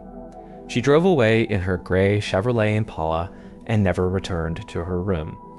When Rona failed to come back or even call, her friends grew incredibly anxious. It quickly became obvious to me that the young student had completely vanished. The whole thing baffled investigators. How does a simple trip to the store result in a total disappearance? For 3 long days, authorities and friends frantically searched for her. Their absolute worst fears became reality on October 5th. Someone discovered Rona's lifeless body in a secluded pond, located about half a mile north of Skipper Road and 30th Street, just outside the USF campus boundaries. I read the autopsy report, which confirmed the grim details. She died from blunt force trauma during a brutal assault. The specific location of her body indicated the killer went to great lengths to conceal the crime by dumping her in a remote pond. Rona's car turned up abandoned in the parking lot of a nearby apartment complex, adding another dense layer to the mystery. Investigators thoroughly processed the Impala, but whatever evidence they uncovered simply wasn't enough to point to a suspect. The police never publicly named any persons of interest. I couldn't find an obvious motive, no signs of a robbery, and no known personal vendettas. With so many lingering questions, multiple theories regarding Rona's fate have surfaced over the decades. One prominent idea I hear often is that Rona fell victim to a completely random encounter with a violent stranger. Since she went missing during a mundane, daytime errand and left 0 immediate suspects, it points heavily toward an opportunistic predator. This theory assumes a stranger abducted her near the store, or perhaps intercepted her drive, inflicted the fatal injuries, and then discarded her body in the water. Others speculate about someone she actually knew, maybe a fellow student or a local acquaintance, easily lured or coerced her. Given the specific time frame, some experts I follow wonder if her slaying connects to other unsolved cases. Serial offenders were highly active in Florida during the early 1970s. Her murder happened just weeks after the unsolved abduction of a 13-year-old girl named Gail Joyner in that exact same region. Could a single offender be responsible for both tragedies? Those who back this theory often point to Gerald Stano, an obscure but highly prolific offender who might have committed the crime.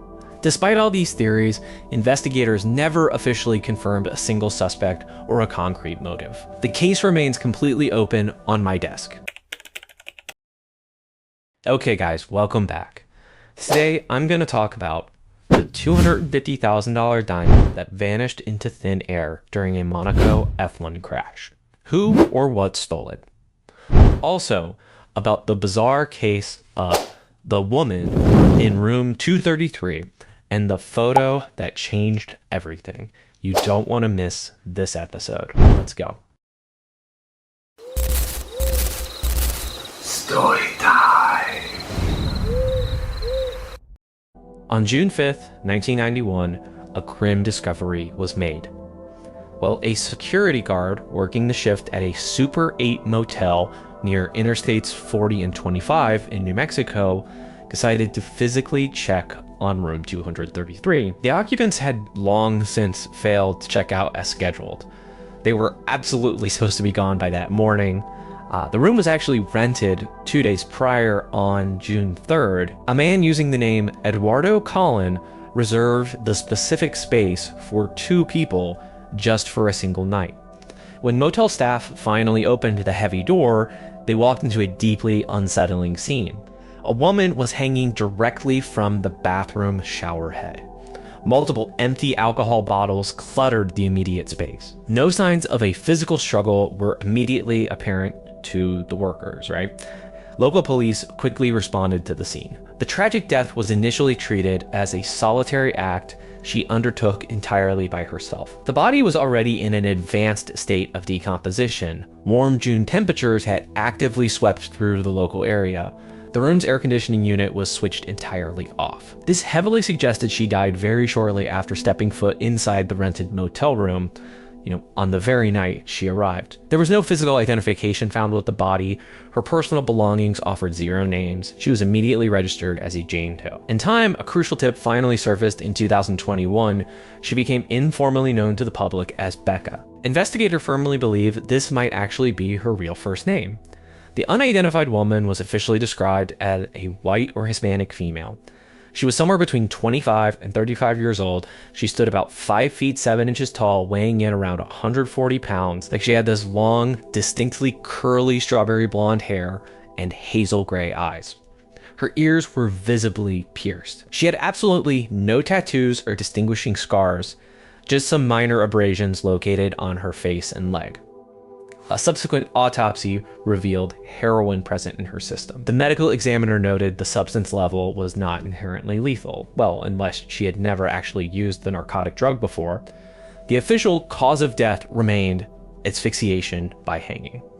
At the scene itself, investigators cataloged several personal items. They desperately hoped these would offer concrete clues to her true identity. One of the absolute most haunting pieces of evidence was a small photo booth picture. It was just sitting openly on a table in the room. The photo clearly showed the unidentified woman smiling brightly alongside an unknown adult man. Motel employees believed the man in the picture was the exact same person who checked in with her, Eduardo Collin. They logically assumed the photo was possibly taken at a local shopping mall shortly before she died. In addition to the photograph, a small weighing scale was found on that same table. The name George Martinez was scribbled roughly across it. Given the surrounding circumstantial evidence, investigators strongly suspected the scale was utilized for less than legitimate narcotic purposes. It remained completely unclear who George Martinez actually was, or if that name was simply a fake alias. I mean, George Martinez is not exactly the most distinctive or rare name in the state of New Mexico. Identifying her proved incredibly difficult despite these scattered items and a very clear photograph of her face. In 1991, her fingerprints and dental record were collected by the coroner. They were extensively compared against vast national databases. No match was found anywhere. DNA profiling was not a standard, widespread procedure at the time. Later modern efforts were severely hampered by the unfortunate fact that her physical remains were reportedly cremated. This left only minimal biological samples available for testing. Some of the preserved physical evidence from the crime scene likely still contains her genetic DNA. From the very outset, detectives faced two massive central mysteries. Who was this young woman? How exactly did she meet her tragic end? Detectives naturally wondered why someone actively traveling with a companion would end up dying completely alone, with absolutely no one reporting her sudden passing. Eduardo was the only verified name authorities had to actively work with. He was immediately considered a primary person of interest. Police are entirely unsure whether Eduardo was simply a terrified witness who fled out of fear, or someone who might have played a direct physical role in the Jane Doe's final fate. If the death was indeed by her own hand, Eduardo could potentially provide much-needed context about her mental state of mind. If there was any genuine suspicion of foul play, he would naturally be the prime suspect. Tracking him down proved to be a colossal, frustrating challenge. The specific information he provided when signing into the motel registry was partially false. He did provide his real name, he gave a proper local mailing address, he listed a completely false license plate number for his vehicle though. Years later, police eventually located his extended family. They quickly learned he had allegedly died of natural causes in the interim. It is quite difficult to firmly confirm whether the authorities had absolute independent confirmation that Eduardo actually passed away. Reading the official reports heavily suggests that is the factual case. Another bizarre mystery reared its head when the family was physically shown the recovered photograph. You know, the picture authorities believed depicted the Jane Doe sitting with Eduardo. When explicitly shown the photo booth picture of Becca and the unknown man, Eduardo's relatives were completely adamant. They insisted the man was undeniably not Eduardo. They did not recognize the smiling woman at all. This family claim cast heavy doubt on the motel staff's previous eyewitness identification of the male subject. It is highly possible the motel employees were simply mistaken. They only saw Eduardo very briefly in the lobby. Perhaps the family was just incredibly unwilling to admit his involvement, even if he was deceased. A massive turn of events arrived in March 2021. A brand new tip completely revitalized the cold investigation. According to Albuquerque police detectives, an individual came forward with striking information. They suggested the unknown woman went by the name Becca. They claimed she was originally from the Los Angeles area. At present, the historic case appears to be at a complete standstill. It is currently unclear if authorities have been able to successfully extract a usable DNA profile, or if they have officially retained a genetic genealogy company to help track down living relatives. Even if there is actually no usable DNA left, there's a very good chance of eventually solving this case. We have a crystal clear photograph of her face. This case basically just needs significantly more publicity and widespread media exposure for Becca's true identity to be permanently restored. The rather unusual facial expression she is making in the picture is something of a double-edged sword. It is a highly positive thing in the sense that her photograph naturally attracts people to her story. It generates more viral exposure. The downside is that investigators do not have a standard photograph of her with a neutral expression to officially distribute alongside it. For well over a month, the terrified family and friends of Matthew Dillon have been desperately searching for concrete answers. His sudden unexplained disappearance on January 2nd, 2023 left everyone completely shattered. Their exhaustive quest took a deeply perplexing turn recently. Recovered CCTV footage revealed Matthew casually walking around in York. This is a city located 100 miles away from his permanent home in South Liverpool. Matthew is exactly 46 years old. He was last seen physically leaving his home in Mossley Hill, Liverpool, where he quietly lived with his father. The freezing morning of his disappearance seemed entirely ordinary. When his father casually inquired about his plans for the day, Matthew simply mentioned it was a nice day outside. He explicitly said he might visit Southport. That is a journey that would take approximately 90 minutes by riding public transport. Later that same afternoon, Matthew sent his father a quick WhatsApp message. He stated he would definitively be home by around 10:30 at night, assuming his scheduled bus was on time. His father lovingly responded with a simple message telling him to take care. The text was marked as read by the application at 10:29 at night. This heavily suggested Matthew was almost home. However, 20 agonizing minutes passed without any physical sign of him. His father sent a follow-up text message at 10:50 at night, stubbornly remained undelivered. Matthew either turned off his mobile phone intentionally, and he entirely lost local internet access. When Matthew did not walk through the door that night, his terrified family immediately reported him missing to the local police. The initial search grid focused heavily on Liverpool and Southport. Urgent public appeals for any information were circulated widely across various social media platforms. Despite all these extensive efforts, there was absolutely no physical trace of Matthew in either location. The ongoing investigation took an unexpected, jarring turn when reports surfaced of Matthew being seen in York. Eyewitnesses loudly claimed to have spotted him sitting inside a local pub. This was actually a familiar setting for Matthew. He had happily visited York pubs in the past. It was highly unusual for him to undertake such a massive journey without informing anyone, right? If he had indeed traveled directly from Southport to York, the long trip would have taken well over 3 hours. It would have logically required him to pass straight back through Liverpool. Matthew was reportedly seen in York on January 3rd and January 4th. He appeared visibly calm. He was not exhibiting any unusual or erratic behavior whatsoever. The Absolute's confirmed sighting occurred on the cold morning of January 5th. CCTV footage perfectly captured him standing at the busy York train station.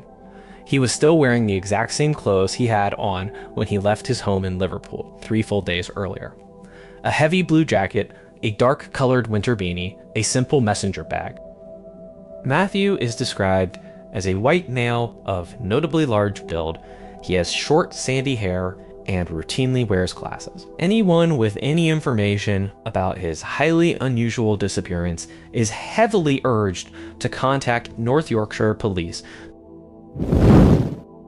In May 2004, one of the absolute most peculiar mysteries in Formula One racing history unfolded on the twisting streets of Monaco. The Jaguar racing team had taken an unprecedented, highly controversial step. They firmly mounted a massive, incredibly valuable diamond directly onto the nose cone of their Formula One race car. This was explicitly part of a glitzy promotional stunt occurring during the famous Monaco Grand Prix. A sudden, violent crash sent that precious jewel flying into the dirt. It sparked a bizarre mystery that has stubbornly gone on for more than 2 decades. The wild decision to put a diamond on a race car was born purely out of a high-profile corporate marketing partnership. Jaguar's Formula One team was under immense, crushing pressure to aggressively increase its global profile. They desperately needed to please the corporate sponsors. So, they struck a massive deal to heavily promote the Hollywood heist film Ocean's 12 during the prestigious Monaco Grand Prix. Monaco's race is known worldwide for intense glamour and high celebrity attendance. It was seen as the absolute perfect stage for an attention-grabbing, viral stunt. Jaguar collaborated directly with an international diamond company. This wealthy firm provided a set of utterly flawless diamonds to be actively used over the chaotic race weekend. Each Jaguar car would aggressively carry one of these gems embedded right in its nose cone during the Grand Prix. These were absolutely no fake glass crystals. They were definitely not low-value film props. Each stone was a genuine, flawless diamond valued at around $250,000 at the time. Using real jewels was highly intentional by the marketing team. The massive financial risk was a core part of the global appeal. Having a costly gem strapped to the very front of a vehicle traveling at blistering speeds added real, tangible jeopardy to the movie promotion. Not surprisingly, absolutely no insurer on Earth would logically underwrite such a chaotic stunt. Jaguar publicly acknowledged that potentially losing the diamond was a calculated risk they had fully accepted from the very start. With the entire world's attention firmly focused on Monaco, the stage was perfectly set. It was poised to be either a massive, unintentional publicity coup or an incredibly costly corporate misadventure. On Sunday, May 23, 2004, the Monaco Grand Prix finally got fiercely underway. After a couple of highly stalled start attempts, Christian Klein started the race near the back of the grid. He was a very young rookie driver for the Jaguar team. Within the very first minute of racing, disaster struck hard. Klein's speeding vehicle ended up violently tangled with a Jordan car actively driven by Nick Heidfeld, a German driver. The harsh physical contact completely broke Klein's front wing. The shattered debris became wedged tightly under his front wheels, totally robbing him of his crucial steering and braking capability. Essentially acting as a mere passenger at that terrifying point, Klein went straight ahead and slammed nose first into a dense barrier. The violent impact ended his race on the very first lap. The car's nose cone carrying the priceless diamond was buried deeply into the heavy tire wall. Circuit marshals quickly moved in under yellow flags to safely clear the wreck from the active track. Klein was completely uninjured. Jaguar's bold PR jewel, however, was now in severe jeopardy. Immediately, Jaguar team members and management were deeply panicked. Together with their driver's physical health, they were completely frantic about the unknown fate of the precious, completely uninsured stone. Notably, one of the Jaguar managers is firmly on record saying his immediate gut concern was actually for the diamond. He was not focused on Klein. That is a heck of a thing to admit publicly. Strict racing safety regulations prevented the team from actively joining the trackside recovery during the race. The shattered race car was simply hoisted away by a large crane. The deafening race simply continued on around them. Jaguar anxiously awaited the chance to closely inspect the damaged nose. It was only after the Grand Prix had completely finished, roughly 2 hours later, that Jaguar personnel finally accessed the retrieved car. To their absolute dismay, the diamond was nowhere to be found. The massive gemstone had been securely fastened into the carbon fiber nose cone before the race. It had vanished completely at some point during the crash and its highly chaotic aftermath. News of the missing $250,000 gem quickly made massive global headlines. It added a highly dramatic twist to Jaguar's promotional gamble. Curious spectators standing near the crash site reportedly scoured the immediate area in the direct aftermath. They were desperately hoping to spot the glittering prize sitting in the dirt. With the Jaguar diamond officially listed as missing, several distinct theories emerged. People aggressively wanted to explain what might have actually happened to it. One totally straightforward possibility is that the diamond was simply lost in the brutal crash, never to be recovered. No malicious foul play involved whatsoever. The extreme impact at the tire barrier could have easily dislodged the diamond, sending it flying blindly into an area where it was effectively irretrievable by human hands. In that highly plausible scenario, the small gem could have been totally overlooked amid the twisted carbon fiber debris. It might have quietly ended its swept aside with other shattered car parts when the track was thoroughly cleaned. It could have potentially ended up in a local trash bin. The absolute most popular theory is quite a bit darker. It is the exact one initially assumed by Jaguar's own management team. Someone at the scene simply picked up the diamond and selfishly decided to keep it. A Formula One crash draws plenty of immediate, curious eyes. Monaco's track is tightly aligned with spectators and working marshals in incredibly close physical proximity. When Klein crashed, heavy pieces of his car scattered everywhere. This included that specific nose tip housing the diamond. A quick-thinking track marshal or a highly enterprising spectator could have easily spotted the glittering stone. They could have quickly pocketed it before race officials even knew it was permanently gone. Given the extreme monetary value of the diamond, such a finder would have immense incentive to keep it a complete secret. They could perhaps carefully sell it quietly at a much later date. There were literally hundreds of people standing in the vicinity that chaotic day. Any single one of them might have picked up a tiny gem without being noticed by the television cameras. Despite the incredibly strong likelihood of an opportunistic grab, absolutely no culprit has ever come forward. The missing jewel has never been officially traced or recovered. The bold theft theory naturally remains entirely unproven. It is very much alive in racing fans' minds, though. Another intense line of speculation exists. The disappearance was not entirely a random accident or an opportunistic theft by a bystander.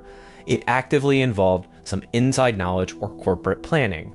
One version of this theory firmly suggests Jaguar and its corporate partners might not have been as totally reckless as they appeared. Under this specific theory, when they could not obtain financial insurance for the stone, they quietly put on a cheap replica diamond.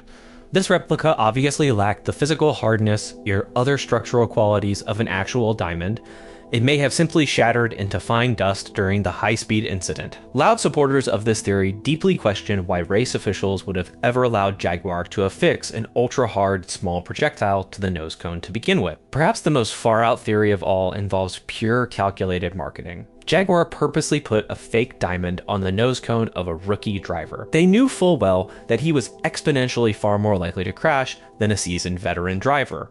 Under this theory, the real PR stunt was never putting the diamond on the vehicle. The actual stunt was the explosive, sustained media coverage surrounding the highly publicized loss of the diamond itself. When Catherine Ackling Bryan did not show up to pick her two daughters up from their school, her husband Michael immediately grew frantic. Within just half an hour of her scheduled arrival, she was officially reported missing to the local authorities. Michael soon uncovered that Catherine had been acting incredibly oddly all day long. That morning, Catherine took her daughters to school in a highly unusual, frazzled state. Her younger daughter was actually still dressed in her pajamas. This was an absolute first for the family. It stemmed directly from an accident the child had the previous day due to a sudden physical illness. Initially, Catherine had firmly planned to keep her sick daughter home. She inexplicably changed her mind at the very last minute, however. After dropping off the children, Catherine briefly returned home at exactly 10 o'clock in the morning. She later dropped off some specific items at the school before actively taking a public bus to a local shopping center. CCTV footage, properly recovered from St. Mary Village Center, clearly showed her visiting a Target store. She bought fresh, clean clothes for her daughters there. At precisely 12:17 in the afternoon, she was actively seen walking out of the shopping center. What exactly happened after Catherine left the busy mall remains a haunting, unresolved mystery. No further security footage of her was ever found anywhere. It is widely believed she safely returned home. The new clothes were discovered sitting neatly there inside the house, and she had meticulously prepared a family meal in a slow cooker. By 3:30 in the afternoon, Catherine had vanished without a single trace. When the school called Michael, he initially brushed it off as a simple mistake. He genuinely thought she might have just overslept during an afternoon nap. Upon physically checking the house, he found it completely empty. Her phone and purse were left behind on a kitchen counter. Her house keys were missing entirely. The police launched an immediate, massive investigation into her highly sudden disappearance. Over the following year, multiple desperate public appeals for information were made by local officials and Catherine's frantic family.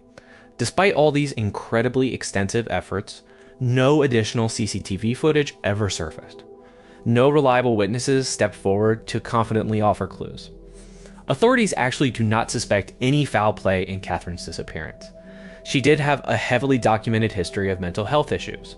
She was under significant, crushing stress at the specific time.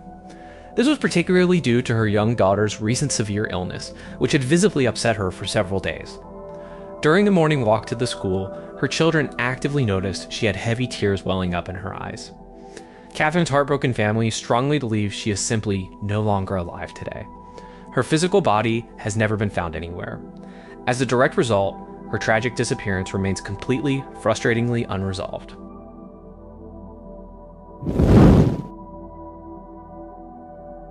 Sherry Anderson was extremely close to her loving family.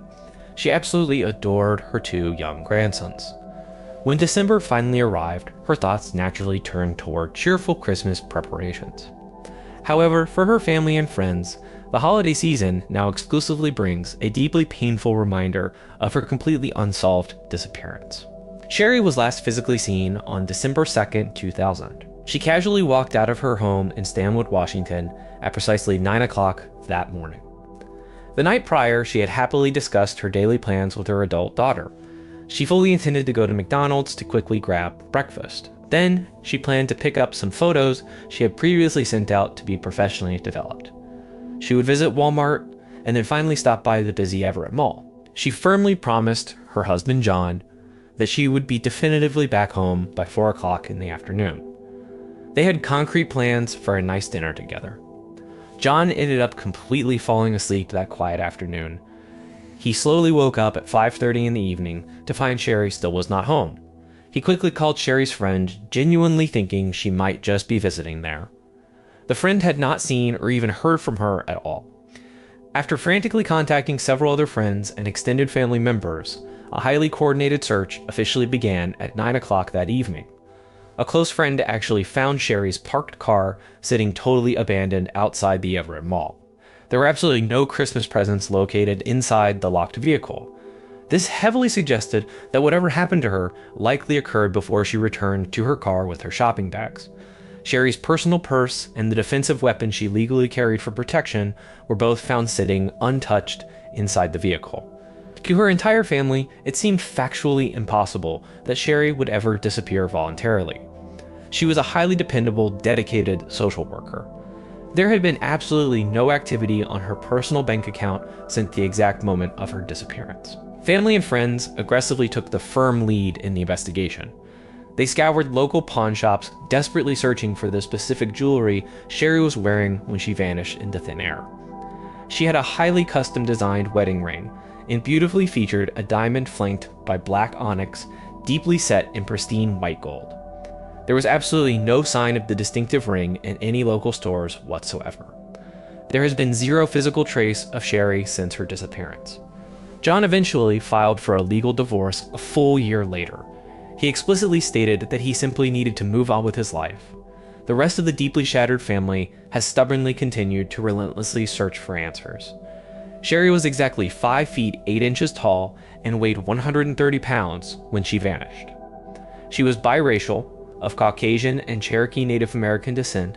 She was last clearly seen wearing a thick green jacket, blue jeans, simple white shoes. Anyone with absolutely any information about Sherry Anderson's sudden disappearance can actively contact the Everett Police Department. The number is 425-257-8413. Hey guys, what's going on? It is late at night. A solitary passenger stands alone after a gathering in the city. The air is freezing. Streets are entirely deserted. Getting home as rapidly as possible becomes the only priority. So, the Uber application is opened. A ride is requested. After a brief wait of 1 or 2 minutes, the request is officially accepted. And then, well, a truly unsettling image appears on the screen to reveal the approaching driver. Back in the year 2016, Chinese social media became absolutely inundated with screenshots from users of Uber China. They all reported the exact same bizarre occurrence after requesting a ride. Instead of viewing a standard profile picture of an average driver, passengers found themselves matched with someone resembling a corpse. These profiles featured hollow eyes, a completely vacant expression. Some displayed facial features that were unnaturally stretched out. Others looked like horrors dragged directly from the uncanny valley, or perhaps a catalog of botched plastic surgeries. Images spread across the Weibo platform at an incredible speed. Users naturally wondered if the Uber network had suffered a massive hacking event, or maybe some software glitch caused these grotesque distortions. A faction of the public began to claim these drivers were subjects of a coordinated psychological experiment, one supposedly orchestrated by the government itself. Others genuinely believed they were dealing with paranormal entities that had never actually walked the earth. The media eventually branded these strange accounts as ghost drivers. The actual reality of the situation was decidedly less dramatic, yet it was arguably a lot more fascinating. At that specific time, Uber China enforced a cancellation policy where passengers terminating a ride after a short grace period were charged a minor fee. This penalty went directly into the driver's pocket. Individually, the cost was merely a few yuan. That is barely enough currency to purchase a standard bottle of water. Drivers operating across the entire country, however, recognized this system as an easy opportunity to essentially print money. All a driver had to do was accept an incoming ride request and somehow persuade the waiting passenger to cancel the trip. What better method to force a cancellation than by introducing oneself as a possessed mannequin? The scammers banked on a very specific reaction. Customers would open the app, they would see a haunted waxwork assigned to collect them. The passenger would then decide they wanted absolutely no involvement with that particular journey and immediately hit cancel. This psychological tactic proved surprisingly effective. It worked particularly well against individuals traveling alone during the late hours of the night. These fraudulent drivers did not need to physically show up at any location. They never had to interact with the passenger. They simply collected the cancellation penalty and patiently waited for the next victim. Over the duration of a single night, those admittedly tiny fees accumulated significantly. But what happened if a passenger was not adequately frightened into canceling the ride? Well, the scammers possessed another clever trick. Following the acceptance of a ride request, multiple victims reported observing the designated vehicle moving on the in-app map. It would appear to steadily approach their exact location. Suddenly, the digital car would drive straight past the passenger without ever slowing down. Mere moments later, the trip would be officially marked as completed. Alternatively, the driver would cancel the trip themselves after submitting a false claim that the customer was absent from the agreed meeting point. Other frustrated users described watching the GPS icon remain completely stationary for extended durations. Then, it would abruptly jump all the way across the city. In certain extreme cases, the driver's geographical location appeared to shoot directly through solid buildings, ultimately ending up floating in the dead center of a lake. A few customers grew legitimately spooked by these impossible movements. Some jumped straight to paranormal conclusions. Actually, this erratic tracking was merely a symptom of location spoofing software being utilized to artificially simulate movement. Once again, providing legitimate transport was never the objective. Triggering the Uber payment system to extract another small fee was the sole goal. A handful of chilling reports even emerged from users who alleged their ghost driver successfully picked them up. The driver then supposedly transported them to a remote, desolate area and forcibly evicted them from the vehicle. This was allegedly exacted as vengeance because the passenger refused to cancel the ride, thereby wasting the scammer's valuable time. Due to the massive scale of this fraudulent enterprise and the striking similarities found between the fake profiles, widespread suspicion pointed toward a shady, organized syndicate. The consensus leaned heavily away from independent individuals acting alone. Because of the intense online scrutiny surrounding this scam, Uber China was forced to take decisive action. The corporation publicly stated it had adopted a zero-tolerance policy against exploitative behavior. Affected passengers were promised full refunds. The company eventually purged thousands of fraudulent accounts from its system. Furthermore, new facial recognition protocols were implemented to randomly identify active drivers. The timing of this crisis, however, could not have been worse. Just a few short weeks before the ghost driver phenomenon breached the mainstream consciousness, Uber had formally agreed to sell its Chinese operations. The buyer was its most formidable rival, Didi Chuxing. This sale concluded an extraordinarily expensive, protracted battle for dominance over the country's ride-hailing market. Reports of these terrifying ghost drivers merely reinforced lingering public anxieties regarding the platform's overall safety during a highly turbulent corporate transition. Years down the line, this bizarre chapter of internet history would eventually reach Western audiences through viral TikTok videos. Kurt McFall entered the world on December 9th, 1966. His birthplace was San Diego, California. Raised primarily within a quiet suburban environment, Kurt gained a reputation as a highly intelligent student at Clayton Valley High School. He was well liked by his peers. Acquaintances frequently described his personality as remarkably confident and, deeply caring. He eagerly participated in various extracurricular pursuits, dedicating his time to both the school newspaper and the official yearbook club. Academic subjects like advanced mathematics and complex sciences heavily occupied his interests. Beyond the traditional classroom setting, Kurt possessed a profound love for the great outdoors. He enthusiastically engaged in intense recreational activities. Swimming and scaling steep cliffs were among his favorite pastimes. A budding early fascination with the tabletop game Dungeons & Dragons eventually steered him toward joining the Society for Creative Anachronism. This specific organization was completely dedicated to the meticulous revival of medieval European customs. On Saturday, September 8th, 1984, Kurt departed his family residence located in Concord, California. He steered his vehicle across the expanse of the Bay Bridge, heading directly into San Francisco. His stated itinerary involved spending the evening with a close acquaintance. He intended to drive back home by Sunday evening. The exact sequence of events that unfolded that dark night, however, remains shrouded in absolute uncertainty. Accounts provided by individuals intimately close to the teenager suggested Kurt had become increasingly entangled in a subculture drastically removed from his conventional suburban upbringing. In addition to his active participation in the SCA, a strong interest in the occult had seemingly taken root. He allegedly joined a secluded group fundamentally focused on pagan religious practices. Long after the tragedy, a former high school companion disclosed a disturbing conversation. Kurt had reportedly spoken about his direct involvement with a satanic cult that actively experimented with dark magic. This confidant explained how Kurt felt hopelessly trapped by the organization's grip. He supposedly feared for his own physical safety if he ever attempted to permanently sever ties. Exactly 2 days following his unexplained disappearance, the calendar read Monday, September 10th, 1984. Two amateur birdwatchers were quietly exploring the rugged, treacherous cliffs situated at Land's End in San Francisco Bay. They stumbled upon a truly grim discovery. Lying on a remote, rocky beach far below the towering cliffs rested the bruised, half-naked remains of Kurt McFall. Essential articles of clothing were mysteriously absent from the body.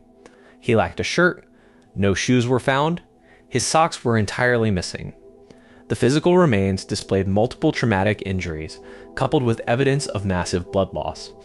The specific condition of the teenager's body deeply puzzled medical examiners. Despite the severe trauma clearly present, only minor surface abrasions were documented on various parts of his skin.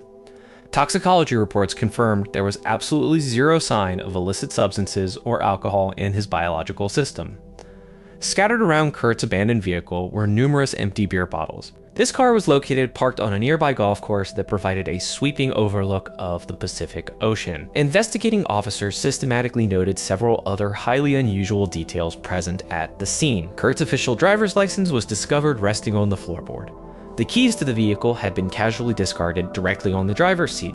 Perhaps most remarkably, an expensive, prized suit of armor piece he had specifically purchased for his medieval reenactment activities was missing from the car's trunk. The presiding San Francisco coroner officially determined that the cause of death stemmed from multiple traumatic injuries and severe blood loss. The formal autopsy report did suggest the sustained injuries were largely consistent with a catastrophic fall from a great height. It carefully noted, however, that the precise mechanism causing those injuries could never be conclusively proven. Initial theories proposed by law enforcement suggested the fatality was simply a probable accident resulting from a late-night cliff climbing excursion. Later on, the coroner himself went on record to remark that an intentional, malicious act remained a highly plausible cause. Despite this professional opinion, insufficient physical evidence existed to pursue any formal criminal charges. Consequently, the official manner of death was classified as strictly unknown. The case was left entirely unresolved.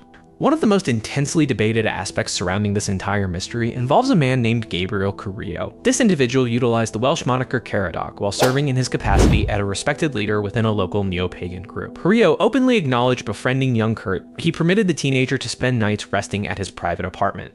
Regarding the specific night the death occurred, Carrillo recounted that Kurt had previously gone swimming in the frigid waters of Ocean Beach.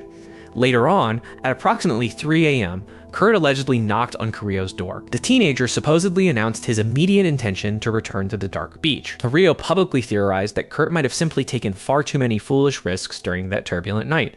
Perhaps he slipped on the damp rocks, or maybe a powerful undertow dragged him out to sea. Carrillo rigidly maintained that the tragedy was nothing more than a horrible accident. Kurt's grieving father, along with several close companions, remained deeply suspicious of this specific narrative. As the decades have slowly passed, various distinct theories have been actively circulated to rationalize the mysterious demise of Kurt McFall. The primary theory remains the most straightforward.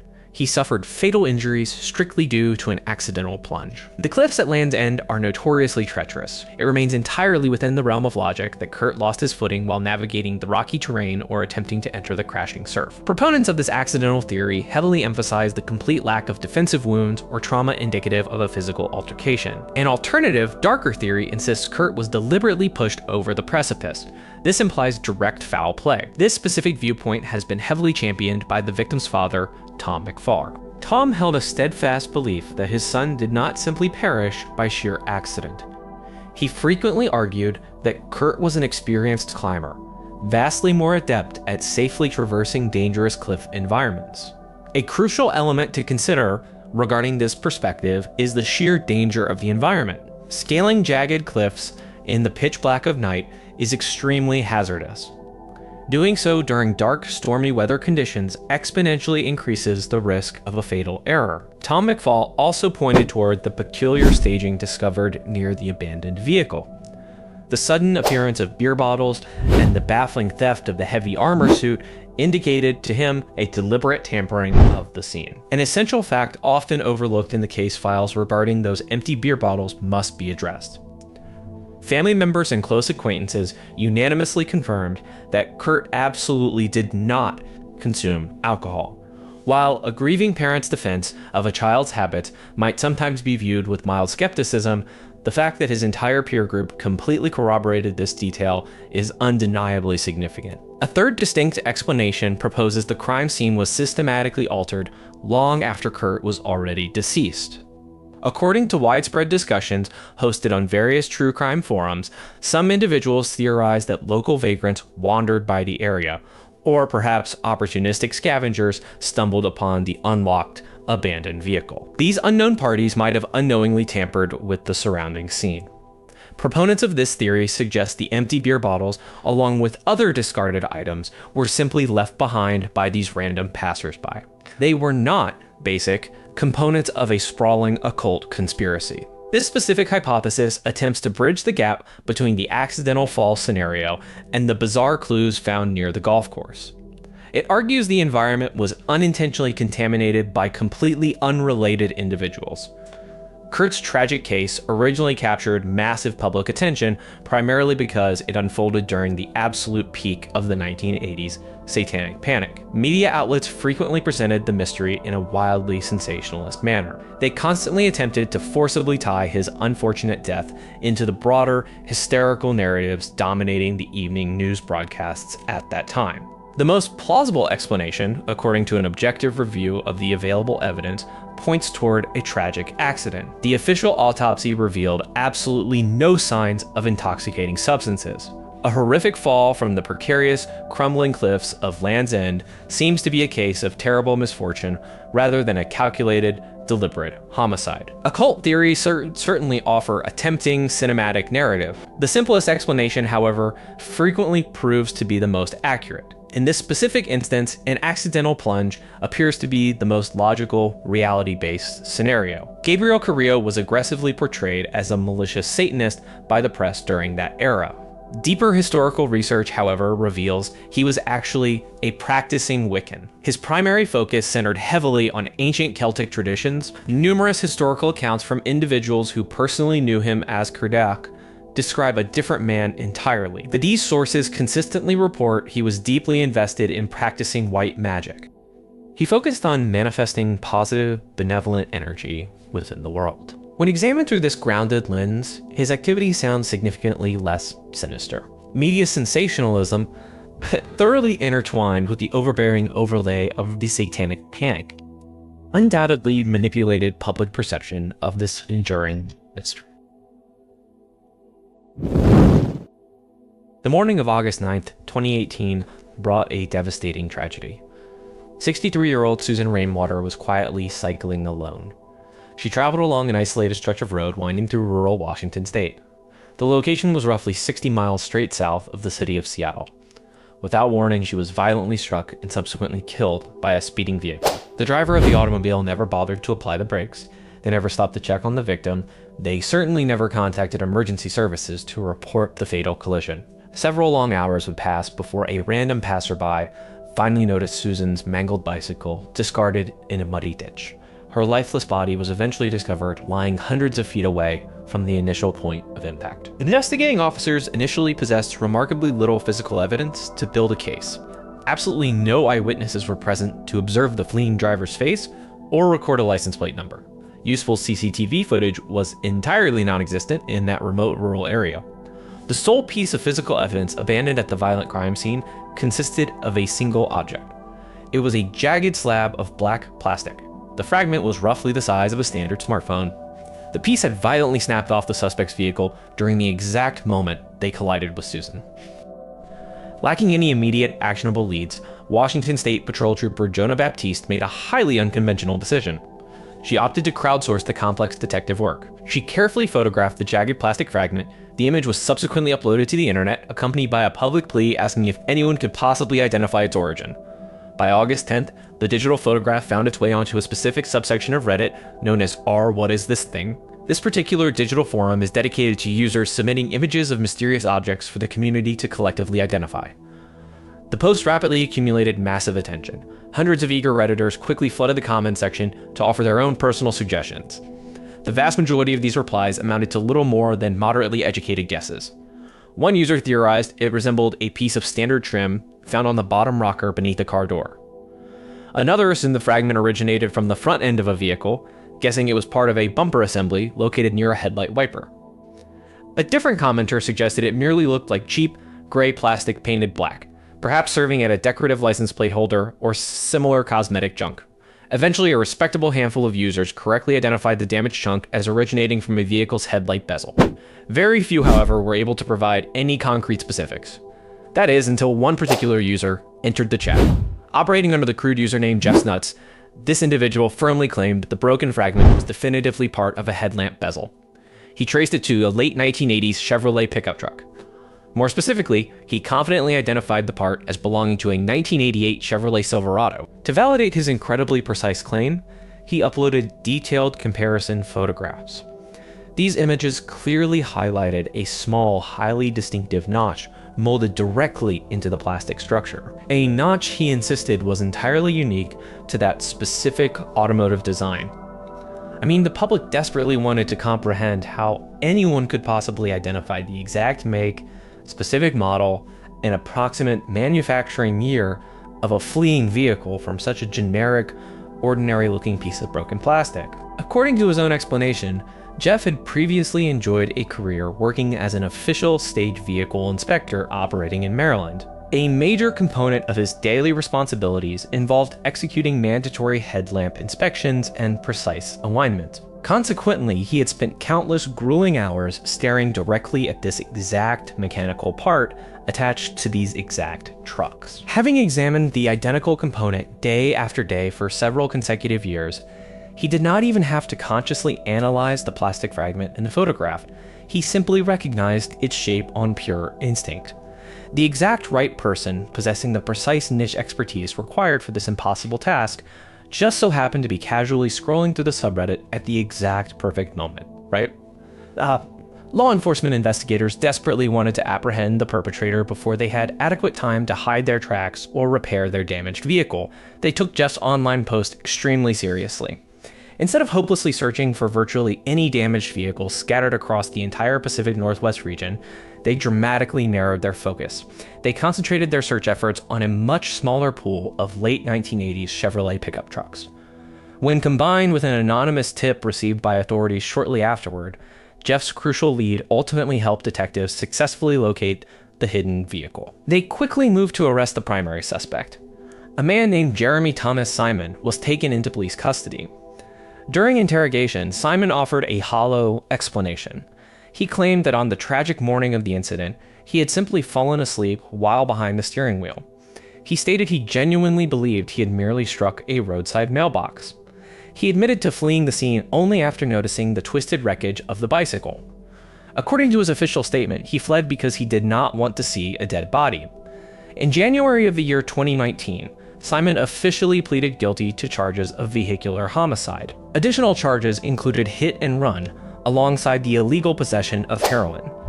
The actual reason behind his sudden bout of exhaustion behind the wheel was no longer a mystery.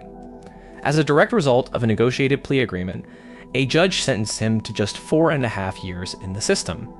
Half of this mandated time was to be served inside a state prison facility. The remaining half was to be completed on supervised probation. Virtually overnight, the Reddit user known as Jeff became a certified internet legend. Global news outlets eagerly reported the sensational story that an online forum had successfully solved a fatal hit and run. Far more important to Jeff than accumulating meaningless internet karma, however, was a much deeper realization. He had directly assisted Susan's grieving family in finding some small semblance of actual justice and closure. In a subsequent interview provided to The Drive, he admitted he did not fully comprehend the immense seriousness of his contribution until several hours after publishing the initial post. He explained that it was not until he read a private message sent from a friend of the deceased that reality set in. The message detailed exactly how utterly distraught the victim's family was. They profusely thanked him for his invaluable assistance. Only then did he realize the real-world impact of his digital actions. A human being was dead. The perpetrator would have likely evaded justice entirely. The sheer randomness of someone posting the link, combined with his presence online at that exact millisecond, changed the course of the investigation. It is remarkably easy to dismiss obscure, hyper-specific knowledge as nothing more than useless trivia, the type of information you might occasionally pull out at a local pub quiz night to impress friends. The date was March 14th, 1998. 39-year-old Lenny Derrickson and his teenage son Jared were quietly beginning what seemed to be a perfectly typical day. They were working together on a family-owned dairy farm located in Strong City, Oklahoma. That specific morning, right around 9 a.m., an unknown stranger slowly drove a white Ford pickup truck straight up to their rural farmhouse. Lenny casually stepped outside to converse with the unidentified man. The ensuing conversation appeared entirely friendly from a distance. According to Jared's later accounts, his father did not seem the least bit alarmed or suspicious. After chatting for several minutes, Lenny briefly returned inside the house. He informed his son that the visitor was highly interested in viewing one of his prized stud horses. Lenny explained he planned to accompany the mysterious man on a trip. They were heading first to Elk City, Oklahoma. Afterward, they planned to cross state lines into Mobeetie, Texas to inspect more horses. Lenny casually promised he would return to the farm by that same afternoon. He then departed the property riding as a passenger alongside the stranger. They traveled in the man's white 1994 Ford F-150 pickup truck. This specific vehicle reportedly displayed New Mexico license plates. It also featured a highly distinctive yellow tag mounted on the front bumper. Jared stood and watched his father drive away down the dirt road. The teenager never imagined it would be the absolute last time he would ever see his dad alive. Later that exact same morning, approximately 2 full hours after Lenny had vanished down the driveway, a possible sighting was formally reported. A waitress working a shift at a local diner situated just a few short miles away from the Derrickson property contacted authorities. She claimed she observed Lenny sharing a breakfast meal with an unknown male companion. She specifically noted that the unidentified man commanded the vast majority of the conversation. Lenny, meanwhile, simply sat quietly, nursing a cup of black coffee and listening intently. The physical description of this talkative companion perfectly matched the stranger who had previously arrived at the farm. Lenny's immediate family, however, heavily doubted the credibility of this specific diner sighting. They pointed out that he had already consumed a full breakfast at home before the stranger arrived. They rigidly insisted he was not the type of man to eat a second breakfast in a single morning. Logically speaking, however, if a potential business associate requests a quick stop at a diner, accommodating them is simply good manners. Furthermore, according to the waitress's own statement, Lenny was merely drinking coffee. He was not actually consuming a massive second meal. This small detail perfectly aligns with the family's knowledge of his eating habits. Investigating detectives themselves remained deeply unsure if the quiet patron was truly Lenny Derrickson. It could have easily been a simple case of mistaken identity. Aside from this single unconfirmed report, absolutely no one else could recall seeing Lenny at any point on the day of his sudden disappearance. As soon as the realization hit that Lenny was truly missing, local authorities immediately launched a massive search effort. The Oklahoma State Bureau of Investigation quickly joined the hunt. Detectives thoroughly swept the Derrickson property. They quickly discovered that Lenny had never actually arrived at the specific barn where his stud horses were securely kept. An exhaustive, meticulous investigation spanned the following days and stretched into weeks.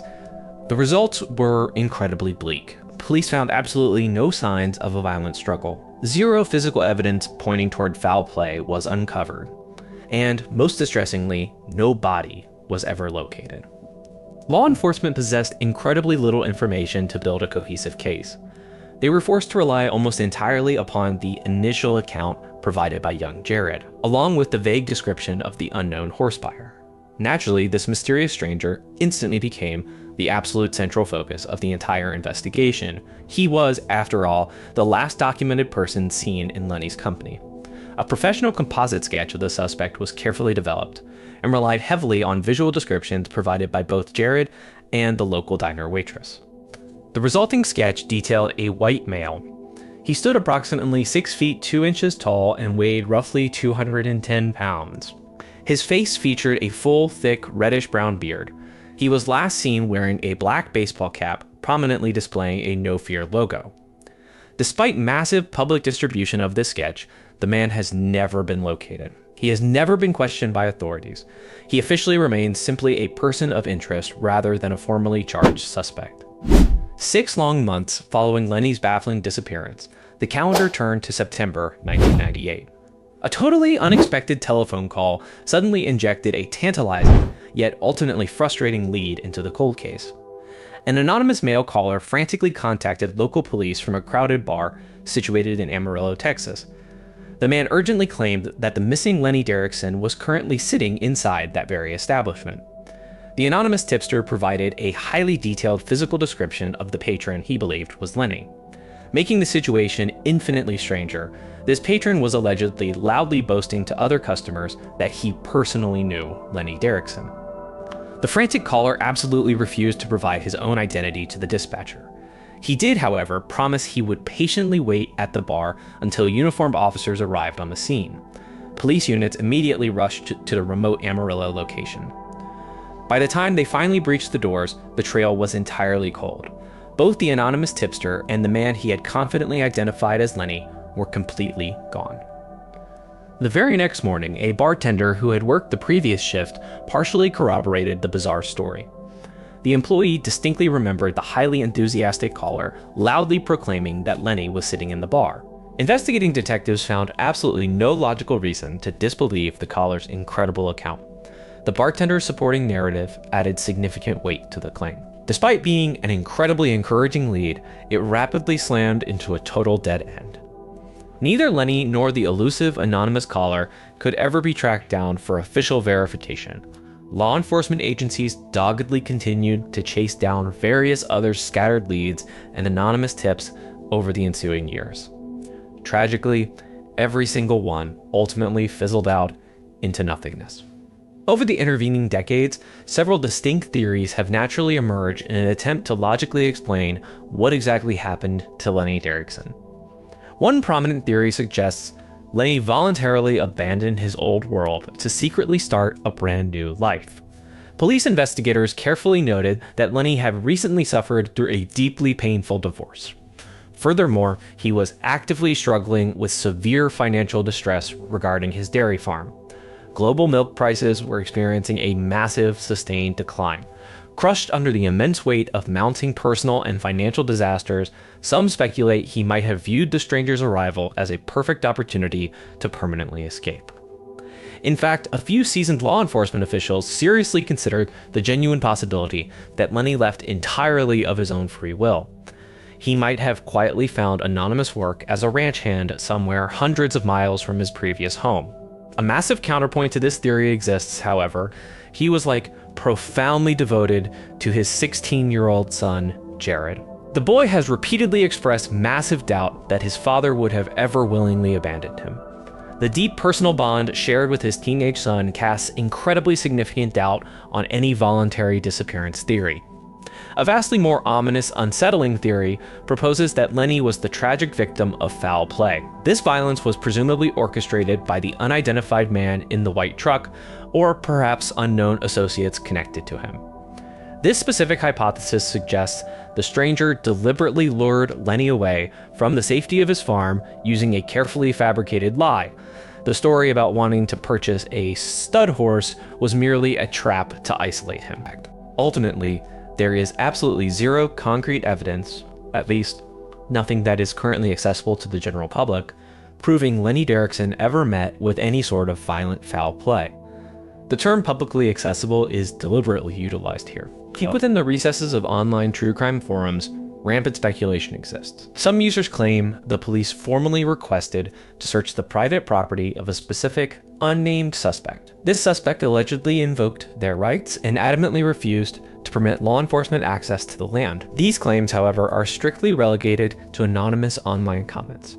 They cannot be officially substantiated through police records. They may very well amount to nothing more than toxic, baseless rumor mill gossip. One slightly less prominent, yet medically plausible theory involves the concept of a dissociative fugue state. This is especially relevant when taking the bizarre Amarillo bar incident into careful consideration. Lenny had recently endured a highly difficult divorce.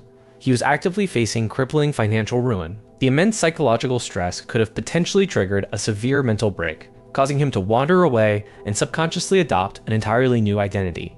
Medical literature suggests, however, that these specific mental states typically resolve themselves within a matter of weeks or perhaps months. Once again, Lenny possessed a son he deeply loved. It remains incredibly difficult to imagine him never making any attempt to contact Jared if his memory had eventually returned. The final prominent theory suggests a tragic vehicular accident. Under this scenario, Lenny and the unknown man were traveling along an unforgiving rural dirt road. The truck subsequently lost control and violently crashed into a deep body of water. Neither the vehicle nor the occupants have ever been recovered. There is significant historical precedent supporting this grim idea. Throughout the annals of missing persons cases, there are numerous documented instances where a missing vehicle was finally discovered decades later. They are often found completely submerged, rotting away at the muddy bottom of a local lake or a dangerously deep river.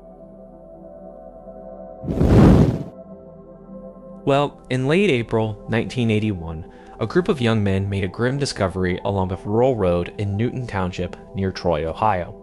They found the body of a young woman lying right in a ditch, clad in jeans, a turtleneck sweater, and, a very distinctive tasseled buckskin poncho. Notably, the victim was completely barefoot and carried no identification on her person, which made immediate identification impossible. So, local police were called to the scene, and an official investigation into the young woman's death began right away. An autopsy later revealed that the woman had been brutally slain. She had suffered severe blunt force trauma to her head and neck, and then, she was strangled, likely about 2 days before her body was found. The medical examiner also noted a laceration on her liver consistent with the violent assault. Importantly, and actually quite surprisingly to initial investigators, there were no signs of any illicit assault on the victim. The young woman appeared to be in her late teens or early 20s, with reddish-brown hair neatly braided into pigtails. Further, she had very well cared for teeth, indicating that she likely enjoyed a good upbringing. Basically, these details painted a perplexing picture for detectives. The victim, clearly slain, didn't fit the typical profile of a transient person living on the streets, yet no one knew who she was. With no name to call her, investigators and the media gave the unidentified victim a nickname based on her clothing. The fringed suede poncho she wore led to her being dubbed the Buckskin Girl, and she quickly became one of the most famous Jane Doe cases in the country. From the outset, Ohio authorities worked diligently to identify the victim. Because the body was found relatively soon after death, police were able to take her fingerprints and dental record for comparison. However, back in 1981, there were limited computer databases available. Her prints matched no criminal record, while her dental information failed to match any known missing persons reports. Investigator also released a composite sketch of the young woman's face to newspapers and television stations in hopes that someone would recognize her. These efforts generated around 200 tips in the weeks following the slaying, but unfortunately none of them panned out. As time went on, the case grew cold, however it was never forgotten. The authorities preserved all the physical evidence from the crime scene in remarkably good condition. This included the victim's clothing, along with samples of her blood, holding on to the hope that future technological advances might break the case wide open. In 2001, they were able to generate a full DNA profile of the victim from the preserved blood sample. Then, in 2008, the Buckskin Girl was entered into the newly created National Missing and Unidentified Persons System database, becoming one of the very first cases to be included there. In 2016, investigators performed isotope analysis on the victim's hair and a detailed pollen analysis on her clothing, aiming to learn where she had been in the days and months before her death. These tests suggested intriguing details. Buckskin Girl had likely spent a significant amount of time in the southwestern United States shortly before she died. Conversely, pollen found on her shirt and inner clothing pointed to extended time spent in the northeastern United States or Canada during the year prior to her death. This lined up with the theory that she was a transient or hitchhiker who traveled long distances across the country. The victim's clean, bare feet at the crime scene also supported the idea that she hadn't walked to the dump site herself. So police believe she was slain elsewhere, perhaps indoors or inside a vehicle, and her body was left beside the Ohio road not long after her death. The major breakthrough in the Buckskin Girl case finally came nearly 37 years after the act. By 2018, a new forensic method, genetic genealogy, had emerged. This allowed investigators to identify victims or suspects by matching DNA to distant relatives through public genealogical databases. Miami County authorities partnered with a volunteer organization, the DNA Doe Project, to apply this technique. Using the blood sample preserved from 1981, forensic scientists obtained a high-quality DNA profile of the victim and uploaded it to a public genealogy database. In March 2018, within only a few hours of analysis, genealogists found a potential family connection. In early April 2018, the Miami Valley Regional Crime Laboratory confirmed the identification by obtaining DNA from a relative of the missing woman and comparing it directly to the victim. In a press conference held on April 11, 2018, authorities officially announced that the buckskin girl had been identified as Marcia King, a 21-year-old woman from Arkansas. Marcia King had last been seen by her family back in 1980, when she left home in Little Rock and traveled out of state. Because she was an adult and no one suspected she was in immediate danger, her family had never filed an official missing persons report. Marcia King's identification was groundbreaking for law enforcement. She was one of the first unidentified victims ever identified through forensic genetic genealogy technique that would soon become famous for helping solve countless other cold cases. Marcia's family, who had quietly hoped for her return for years, finally had closure about her fate, even if it was a sad confirmation of her death. In Ohio, the generic Jane Doe headstone at her grave was replaced with a new marker bearing Marcia's real name, and a memorial service was held where local residents and officers paid their respects. The identification also renewed energy in the homicide investigation. Knowing Marcia's identity gave detectives fresh leads about where she had been and who she associated with. Even with Marcia King's identity known, the question of who ended her life remains unanswered. Before he was identified, investigators considered that she might have been a teenage runaway or a hitchhiker traveling across multiple states. Indeed, after her identification, it became clear Marcia often hitchhiked and maintained ties to multiple cities, like Pittsburgh and Louisville, during her travels. Her well-kept appearance, indicated she wasn't living homeless on the street, suggesting she likely had places to stay or people helping her along the way. It has been speculated that she may have been living out of a vehicle, such as a van, when she met her untimely end. Investigators and internet sleuths have speculated that she may have been slain by an as-yet unknown boyfriend or male traveling partner. Others speculate that she may have been involved in a traveling cult, a theory supported by some circumstantial evidence. Given the era and Marcia's red hair, detectives examined possible links to known serial perpetrators. In 1985, her case was briefly considered as possibly related to the so-called redhead slayings, a series of violent acts against red-haired young women across the United States. However, this connection was eventually ruled out as evidence recovered from those crime scenes and other case specifics simply didn't match. Others wondered if Marcia might have been an early victim of an unidentified serial wrongdoer nicknamed Dr. No, who was known for targeting women along Ohio highways in the 1980s. Despite these theories, no known suspect has ever been arrested or charged in Marcia King's slaying. However, there have been positive movements in the investigation. Since her identification, investigators have pieced together some of her final movements. Marcia was reportedly seen in early April 1981 in Louisville, Kentucky, and possibly was involved with a traveling religious group or cult around the time of her death. At present, authorities still believe that the most likely person responsible for Marcia King's slaying is an as-yet unidentified boyfriend.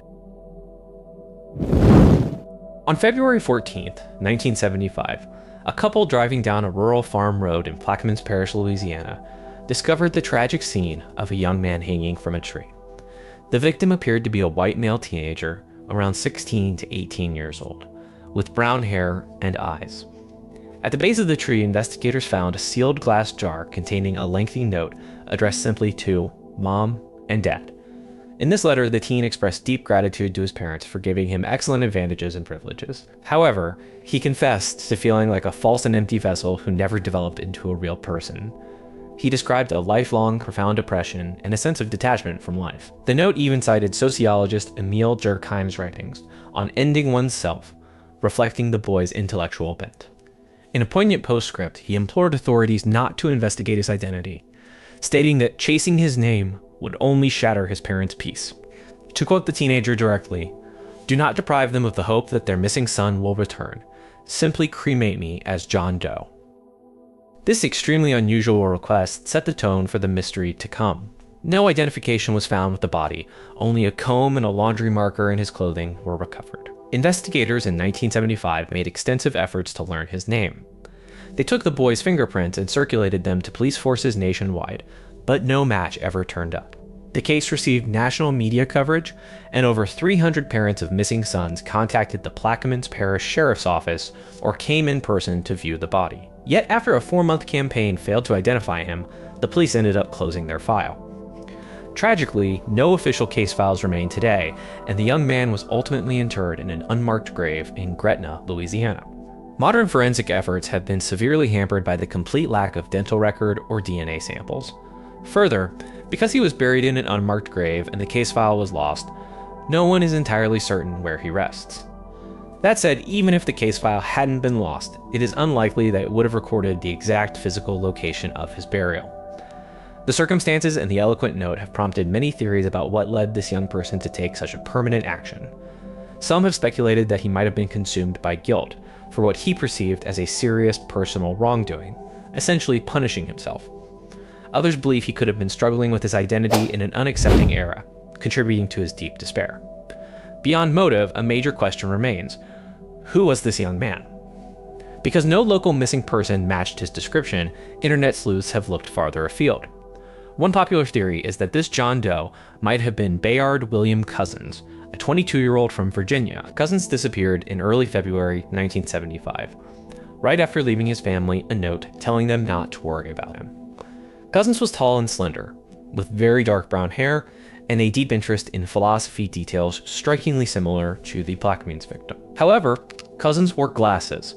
None were found with the John Doe, and he was fairly substantially older than the estimated age of the deceased. The difference between the lowest age estimate for the John Doe and Couzens' actual age is 6 years. Those years between 16 and 22 are developmentally significant.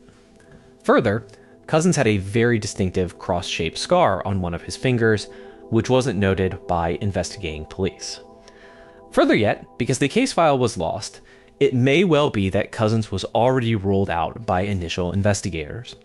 After all, they did interview approximately 300 parents, and given that Bayard went missing contemporaneously with the Doe's discovery, his parents may have been among those 300 interviewed. While news obviously didn't travel with modern speed back then, this story did make national headlines. Parents of missing children at the time were likely glued to news updates as much as possible in 1975. Proponents of this theory suggest Bayard may have traveled over the 1,000 miles to Louisiana to end his life anonymously. This aligns with the Doe's expressed wish to spare his parents the pain of discovering his body, keeping their false hope of a positive resolution alive. This idea, while intriguing, remains unconfirmed. Internet sleuths naturally work with even more incomplete data sets than official authorities. On December 13th, 2020, around 10:55 p.m., Jason Landry left his apartment in San Marcos, Texas, to drive to his parents' home near Houston. By 11:24 p.m., Landry had reached the town of Luling, where his phone data shows he stopped using Waze's turn-by-turn navigation app and opened Snapchat, a popular multimedia messaging application. Instead of staying on the main highway, he continued straight through town onto a quiet rural path known as Salt Flat Road. Sometime around midnight, investigators believe Landry's vehicle veered off the gravel road and crashed. In the early morning hours of December 14th, around 12 a.m., a passing volunteer firefighter discovered Landry's Nissan Altima wrecked along Salt Flat Road. The car's headlights were still on, and the keys remained in the ignition, but Jason was nowhere to be found. His clothes, backpack, cell phone, and other personal belongings were strewn around the crash site, yet there was no physical sign of him in the immediate area. One theory holds that Jason was injured or disoriented from the impact and wandered off on foot. The night was cold, so if he was in shock or under the influence, he may have become confused and removed his clothing. Paradoxical behavior sometimes observed in severe hypothermia cases. With only a tiny drop of blood found at the scene and no indication of a physical struggle, it appears he survived the wreck with minor injuries and left the vehicle on his own. In this scenario, Landry might have gotten lost in the darkness and ultimately succumbed to the harsh elements. However, some have speculated that he may have been under the influence and actively fleeing from the crash site when he became lost. Another theory suggests that, despite a lack of evidence pointing to major physical injuries, he could have suffered a traumatic brain injury in the accident. This could have caused him to act disoriented, exhibit out-of-character behavior, and wander away from the scene. A third theory suggests third-party involvement in Jason's disappearance. Search dogs tracked Jason's scent from the crash site back toward Luling for about a quarter mile before the trail suddenly vanished. This clue raises the possibility that he got a ride or was picked up by an unknown individual at that spot. However, no direct physical evidence currently supports this scenario. Law enforcement launched an extensive search immediately after Jason's car was found. Caldwell County authorities and volunteer search teams scoured the surrounding terrain with tracking dogs, but found no trace of Landry beyond the belongings left at the crash site and that brief scent track. Investigator also thoroughly analyzed the physical evidence. Examination of the wreck indicated a single car accident with no sign of another vehicle involved. As of February 2025, Jason Landry remains missing, and his case continues to perplex investigators. In 1989, 23-year-old Adam Hecht, the son of a prominent Hollywood film producer, mysteriously vanished from Beverly Hills. He was last seen on June 7, 1989, driving away from his home in a rented car while his personal vehicle was undergoing repairs in a local shop. Adam Hecht grew up in a wealthy Beverly Hills family with ties to Hollywood royalty. His father, Harold Hecht, was a highly acclaimed movie producer whose filmography stands as a major legacy in cinema history. Adam, then in his early 20s, was working as a tennis instructor. In early 1989, Adam befriended a homeless man known only as Tony, and shocked his family by inviting Tony to live inside his apartment. Adam had grown deeply disillusioned with his privileged lifestyle. Under Tony's influence, he developed a growing interest in meditation and mysticism. Soon, Adam was spending nights among the local homeless population, much to the shock and concern of his wealthy friends and family. By June 1989, Adam's loved ones were growing increasingly worried. On June 7th, he drove off in a rental car and never returned. After several days with zero contact, his family reported him missing to the Beverly Hills Police Department. When Adam's brother went to check the apartment, Tony was there alone and could offer no explanation for Adam's whereabouts. Police questioned Tony, but he insisted he knew nothing about what had happened, simply maintaining that Adam was nowhere to be found. A few weeks later, Adam's rental car was discovered abandoned on a Beverly Hills street. It had accumulated multiple parking tickets on the windshield, yet the keys remained right in the ignition. Inside sat Adam's wallet, driver's license, cash, and credit cards, but not a single clue regarding his ultimate fate. No further trace of Adam has ever been found, despite extensive search efforts. With no physical evidence pointing to a violent crime, police could only treat the case as a missing person matter rather than a homicide.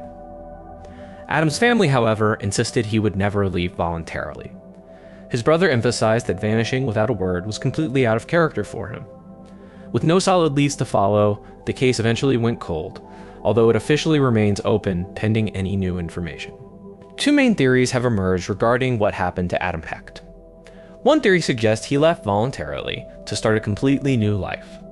Disillusioned with his privileged upbringing, Adam may have deliberately vanished to live among the homeless population or to pursue a deeper spiritual path. His keen interest in meditation and his willingness to abandon a wallet filled with cash lend credence to this idea. In fact, some analysts have suggested that leaving his keys in the ignition and his wallet untouched served as a conscious symbolic gesture of shedding his life of easy material wealth. Even police acknowledged the distinct possibility that Adam simply decided never to return. The other theory proposes that Adam met with foul play. His family suspects that Tony or another individual may have harmed him. Tony's odd behavior and a cryptic remark he made later fueled this suspicion. Roughly 1 year after the disappearance, one of Adam's family members encountered Tony and asked directly if he knew anything. Tony replied that if the family member, quote, stayed on the streets long enough, he would find out what happened to Adam. Some interpreted this statement to mean that Adam was slain by someone among the homeless community he had joined. Others, however, believe it indicated that Adam was alive and well, living on the streets and completely rejecting his privileged past. Without contact or new evidence for decades, determined Adam's fate remains elusive. Observers and investigators have considered foul play to be a strong possibility given his sudden disappearance, though no physical proof supports a fatal outcome. Alternatively, it remains possible that he suffered a mental break or entered a dissociative fugue state, leaving his past behind permanently. Hey everyone! Judging by great view count on my last two videos, you surely do like fiction stories that I publish from time to time. This time, it will be different. I found some dark, sinister, and strange footage from early internet that you'll like, so stay a while and enjoy. Story time. The internet has a funny way of breathing new life into forgotten mysteries. That happens a lot when the story revolves around a genuinely disturbing piece of media. Somebody digs up an eerie or horrific recording from decades ago, then that footage gets copied, mirrored, uploaded dozens of times across every platform imaginable. Amateur detectives start picking apart every single frame, hunting for hidden details. But even with millions of people analyzing the video until their eyes bleed, nobody ever figures out the actual truth of what happened. One of the most unsettling examples of this is a grainy VHS tape.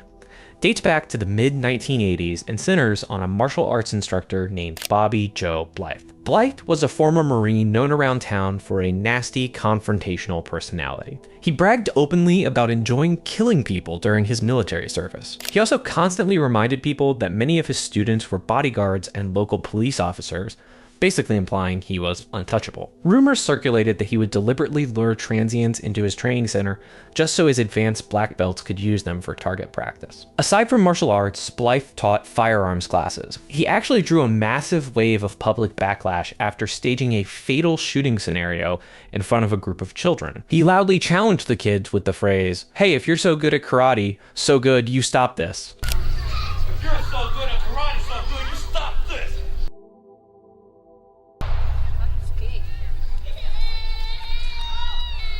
But as bizarre as that event was, it was overshadowed by the tape in question. The recording surfaced online in 2009, bearing the title, "Jesus Taught Me." This guy, like I say, he's a priest. He's a 10th degree red belt. And who'd you say promoted you to 10th degree red belt? Jesus did. Okay. Okay. And I know every one of us would like to be taught by someone that has been taught by Jesus. Correct, John? Absolutely. Because I guarantee you, that's got to be some movements to behold, right? Well, I won't brag or anything of that nature, but... The video starts off looking like a joke. A homeless gentleman wanders into Blythe Street Mall Dojo in Dumfries, Virginia, claiming the Lord had personally taught him martial arts. Because nobody ever figured out his true identity, online communities just call him KFG, or Kung Fu Guy. Bobby Joe Blythe sarcastically introduces the supposed master. He then pushes the man to showcase his skills on one of his students, a black belt named Willie J. Dennis. Anyone watching can see KFG does not want to physically spar with Dennis. He states clearly that he only wants to demonstrate his moves around the student, not actually fight him. At one point he says, "I just wish to teach you, I don't wish to hurt." I just wish to teach you. I don't wish to hurt. Teach me. "Teach me!" Dennis suddenly yells and strikes out at the man. KFG counters the aggression with some energetic kicks and punches of his own, saying, "Don't do that anymore." Don't do that anymore. But Dennis keeps coming. Again, KFG exclaims, "No, just don't do that. That good. I'm not a fighter." No, just don't do that. That good. I'm not a fighter. As the sparring continues, Dennis slips on the mat and misses a sweeping kick. And even though his opponent's movements are theatrical, to an untrained eye, KFG actually looks like the better fighter. Maybe Dennis felt embarrassed in front of his peers and his instructor. He drops the formal technique entirely and turns the demonstration into a street brawl. He grabs KFG, punches him square in the face, and tosses him to the ground while shouting an expletive. Dennis just keeps hitting him. The older man manages to get back on his feet, repeating that he does not want to fight anymore. What happens next is incredibly difficult to watch. Dennis ignores him and lands a massive hit that drops KFG to the mat. Unable to control his temper, Dennis then knees KFG in the head. The blow knocks the man into a solid metal pole, knocking him out instantly. Dennis then proceeds to stomp on the unconscious man's head repeatedly. When the brutal beating finally stops, KFG can be heard drawing labored, guttural breaths.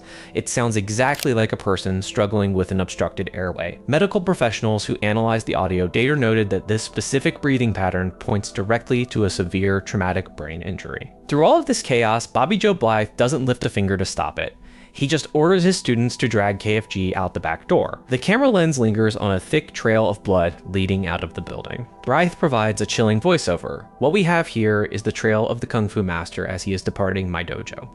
What we have here is the trail of the Kung Fu Master as he is departing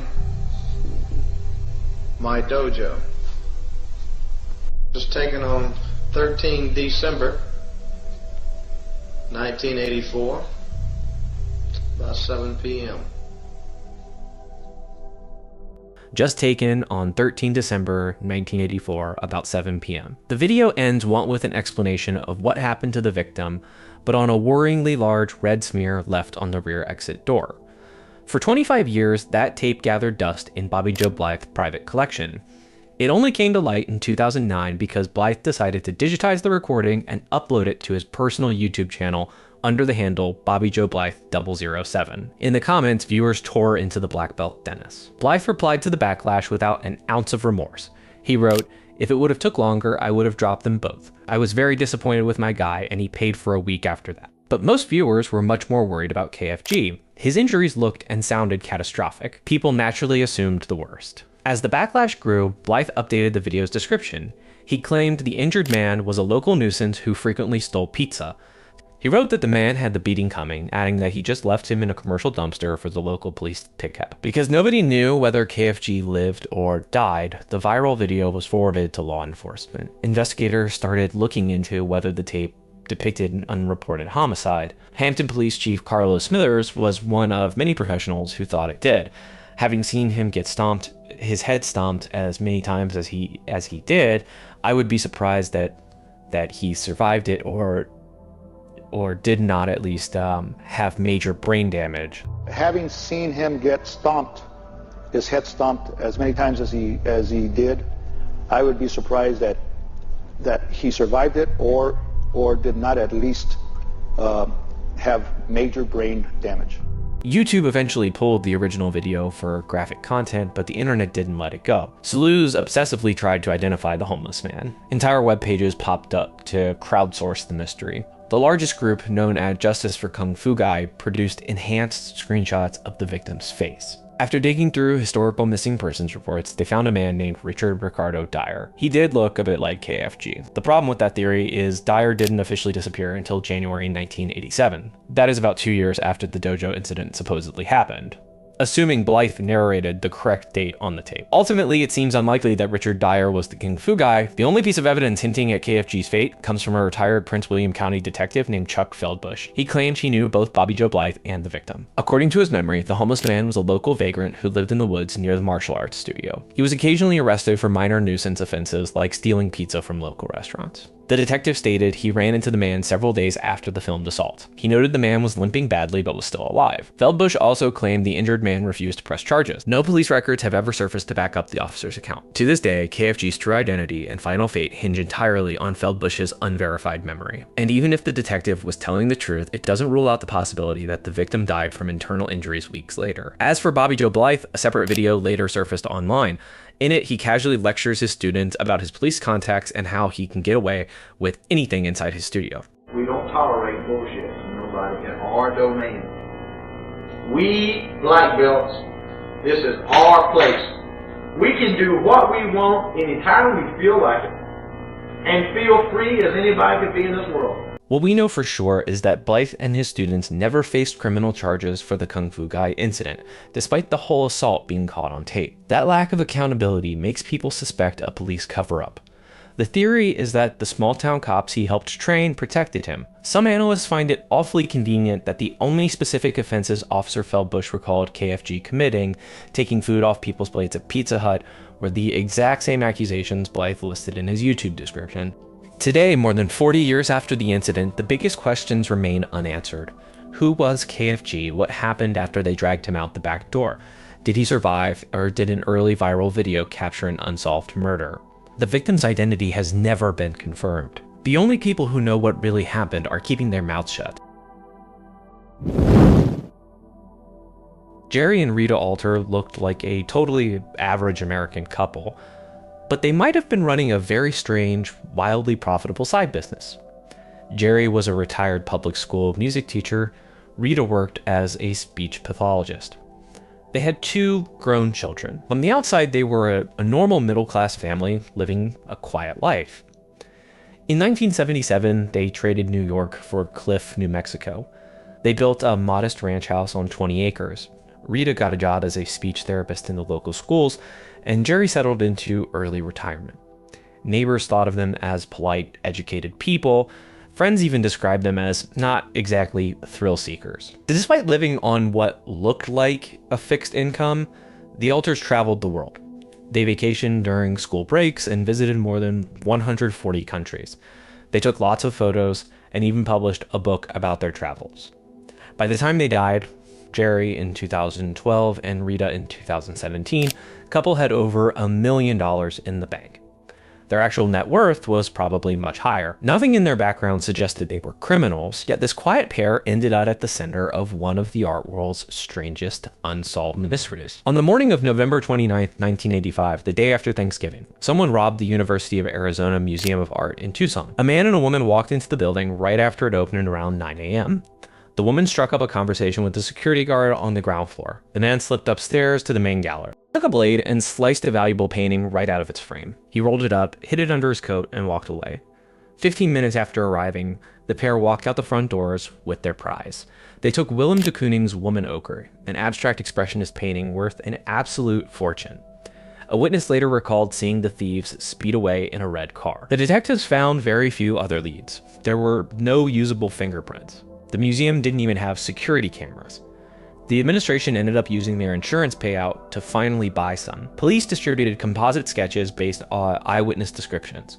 They showed a middle-aged man with curly hair, heavy glasses, and a thick mustache, along with a woman wearing a scarf and large wire-rimmed glasses. The case went cold anyway. The FBI added Woman Ochre to its art crime list, and years went by without a single break. This wasn't just a random painting. The stolen piece is estimated to be worth up to $150 million today.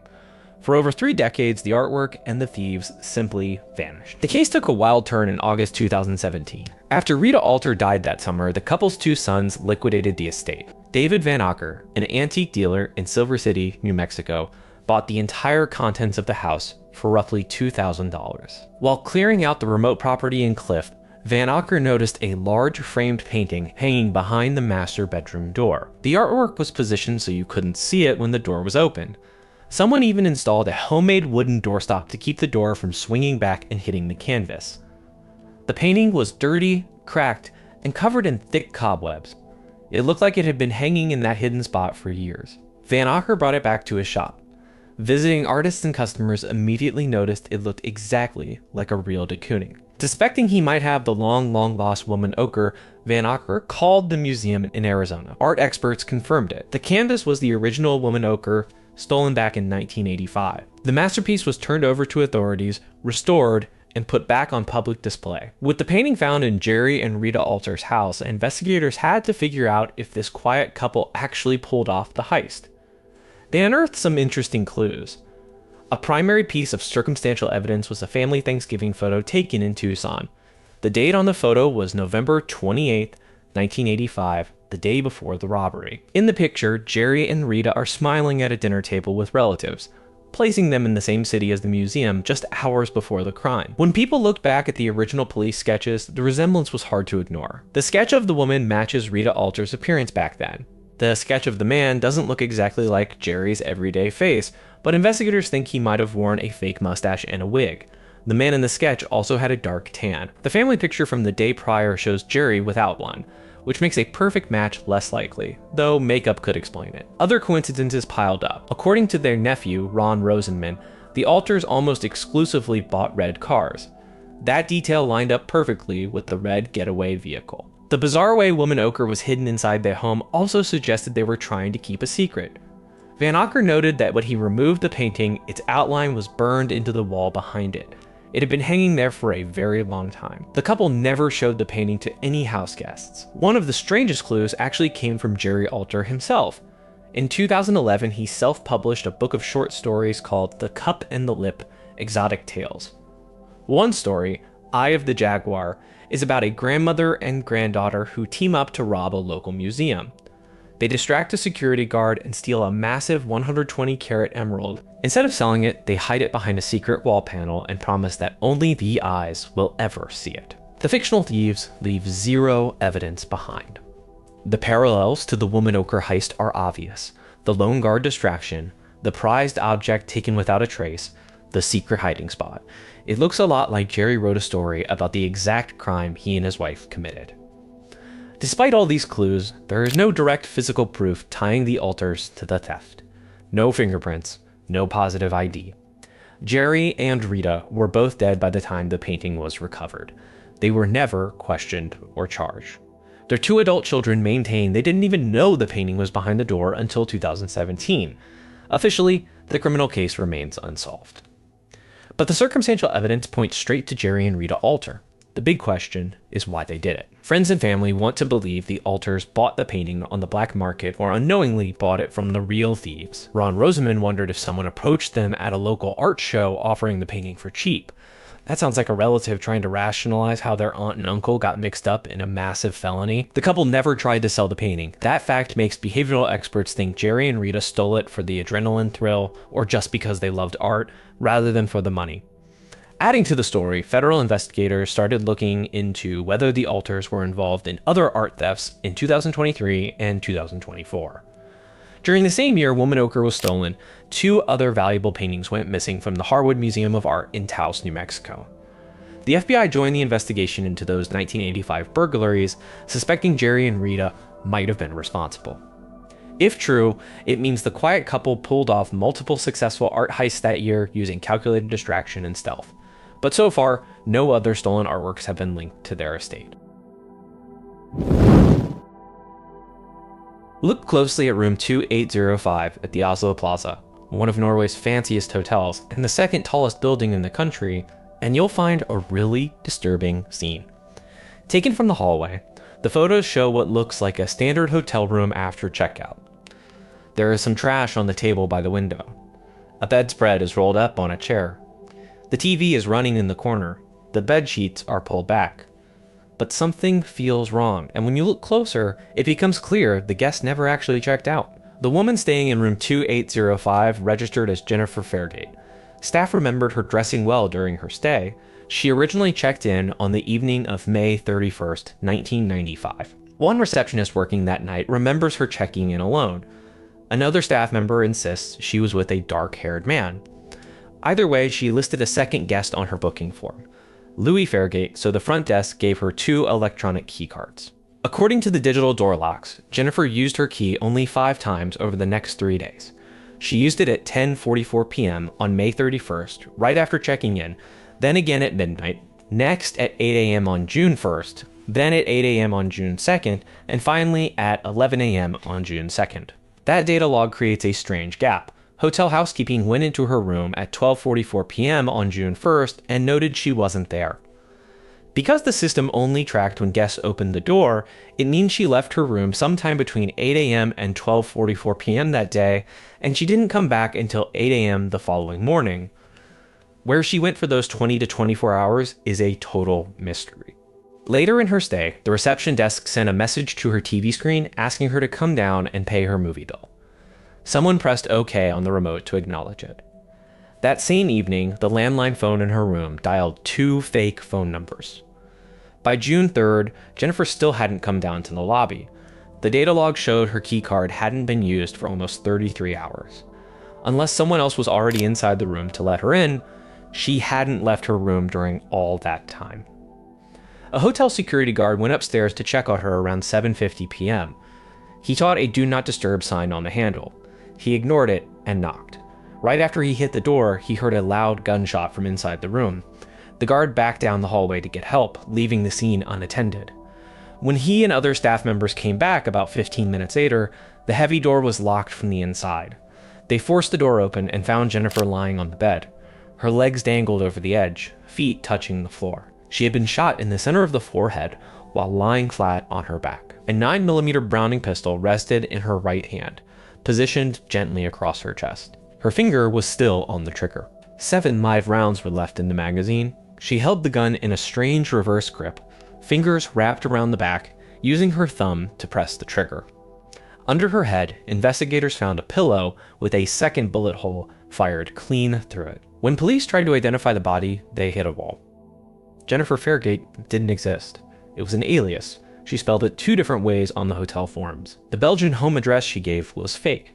The company she supposedly worked for wasn't in any business registry.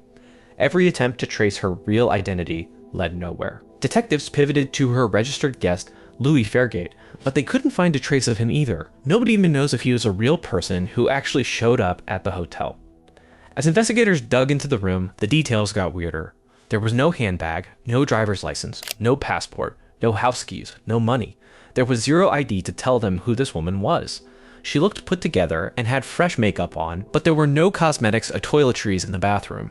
The only grooming item they found was a single bottle of men's aftershave. She brought very little luggage for a multi-day stay at a luxury hotel. Her clothes were another puzzle. The garments were expensive and well made, but almost every brand label had been removed. They weren't just torn off, they were cut out stitch by stitch. Like someone wanted to make sure the clothes could never be traced back to a store. The only tag left was on her blazer, which read René Lazard, a German fashion brand. Strangely, police found no clothing for her lower half in the room besides what she was wearing when she died. No extra skirts, pants, and even spare underwear. A pair of colorful shoes that a maid specifically noticed while cleaning the room on June 1st were missing entirely. The gun was just as problematic. Someone used harsh acid to eat away the serial number, making it impossible to trace the buyer. Near the bed, police found a small briefcase holding 25 extra rounds of ammunition and nothing else. But the most unsettling clue was a plastic bag holding a copy of USA Today. The bag was marked in ink with the room number 2816. Police cleared all the other guests on Jennifer's floor, except one, the person staying in room 2816. Their true identity remains a mystery. We do know the room was occupied. The guest in the adjacent suite reported hearing heavy thudding noises coming through the wall from 2816 early on June 3rd. Forensics pulled a partial fingerprint from that plastic bag. It didn't belong to Jennifer, and it didn't match anyone in the international criminal databases. These weird circumstances have kept investigators and internet sleuths guessing for decades. One theory is that Jennifer was a private person who went to extreme lengths to end her own life on her own terms. The fact that her door was double locked from the inside supports this.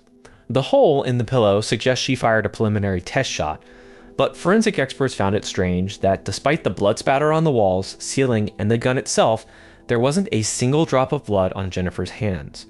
There was also no gunshot residue on her skin. People wonder if someone else killed her, then fired a second shot into the pillow to stage the scene, wrapping her hand around the weapon so her thumb gripped the trigger. The fake names, the missing clothing tags, and the lack of ID make people think Jennifer was a spy. Other hotel guests noted she spoke flawless English and French without an accent, which fits with intelligence work. She also wore a Citizen Aqualand, bulky tactical dive watch often used by military operators. Could this have been a covert job that went wrong?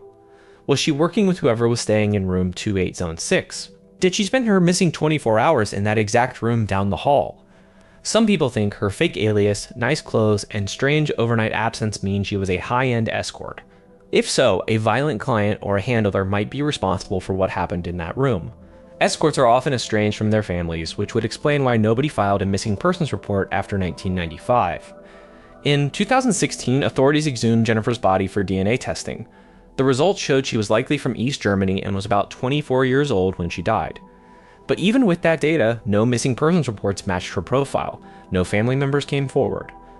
31 years later, room 2805 and the strange things left inside it are still the only clues we have. In October 1980, 47-year-old Cynthia Jabbour vanished while living in Las Vegas. Over the years, police tied her cold case to several other missing persons investigations. The whole mess eventually led to a massive murder conviction, even though they never found a body.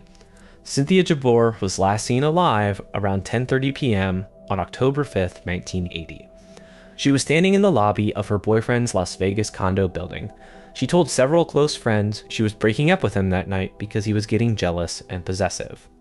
When Jabbour didn't come home, her friends checked her apartment 2 days later and found nothing out of place. Her things were still there. Soon after, police found her car abandoned in a massive parking lot outside Caesar's Palace. Plus, she left behind about $47,000 in investments. People don't usually walk away from that kind of money on purpose. Right from the start, this looked like foul play. Detectives zeroed in on Jabbour's boyfriend, Robert Weeks. When they questioned him, Weeks claimed she just canceled their dinner plans and he had no idea where she went. Investigator didn't buy it.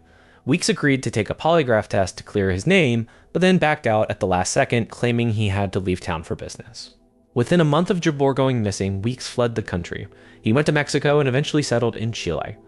Running away made him look guilty, but with him gone and no physical evidence, the case stalled out for years. Exactly 3 years later, Weeks just walked back into the United States.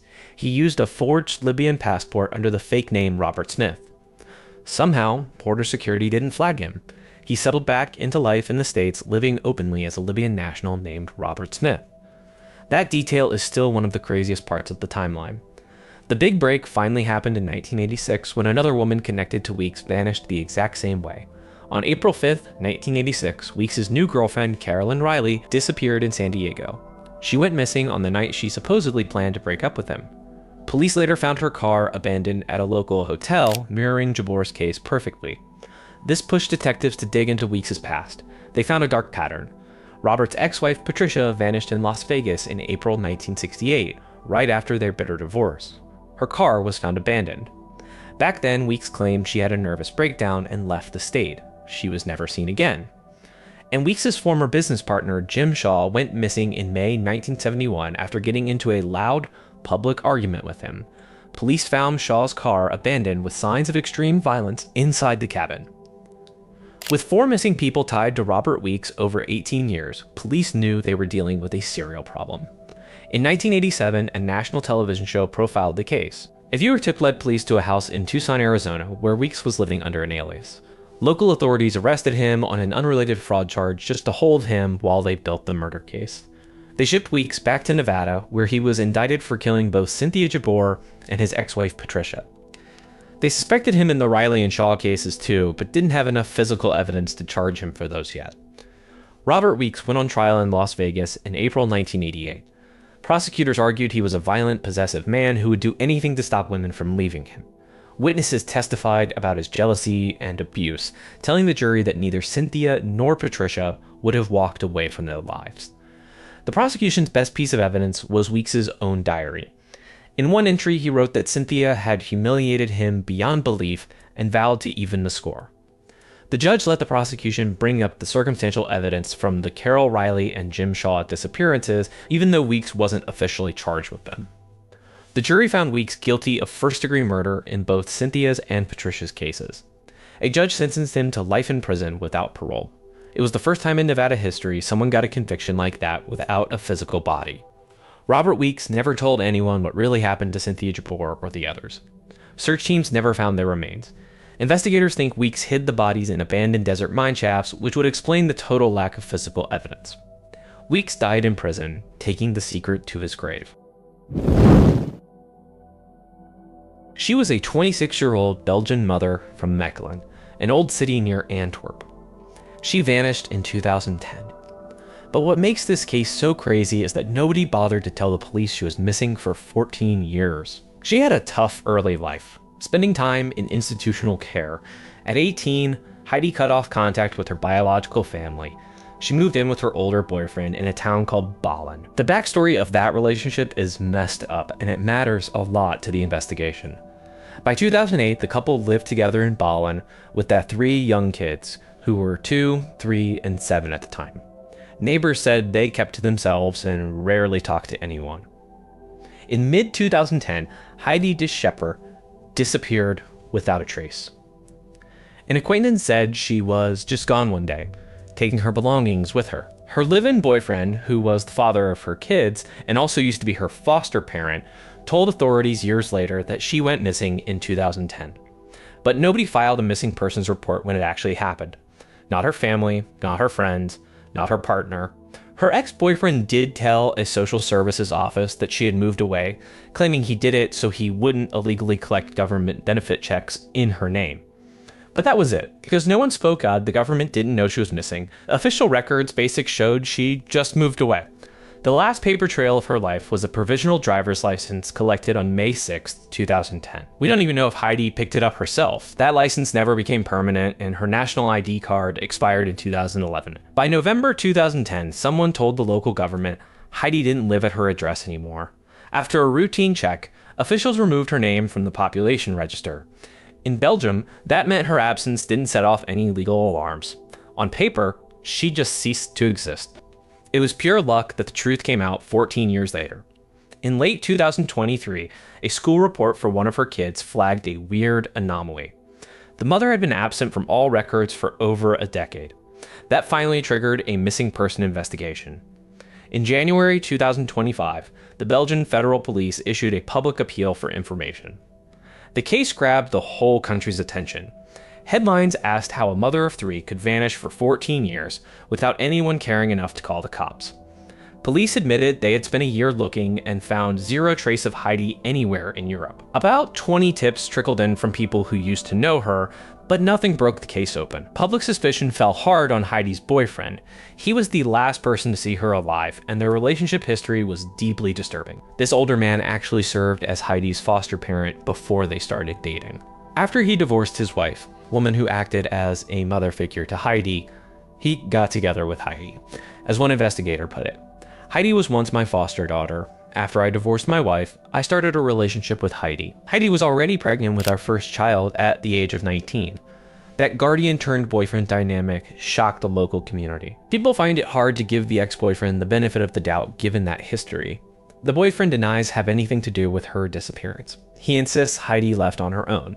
He claims their relationship fell apart by 2010 because Heidi got addicted to meth. Keep in mind, this is just his version of events. There are zero medical or arrest record proving she had a drug problem.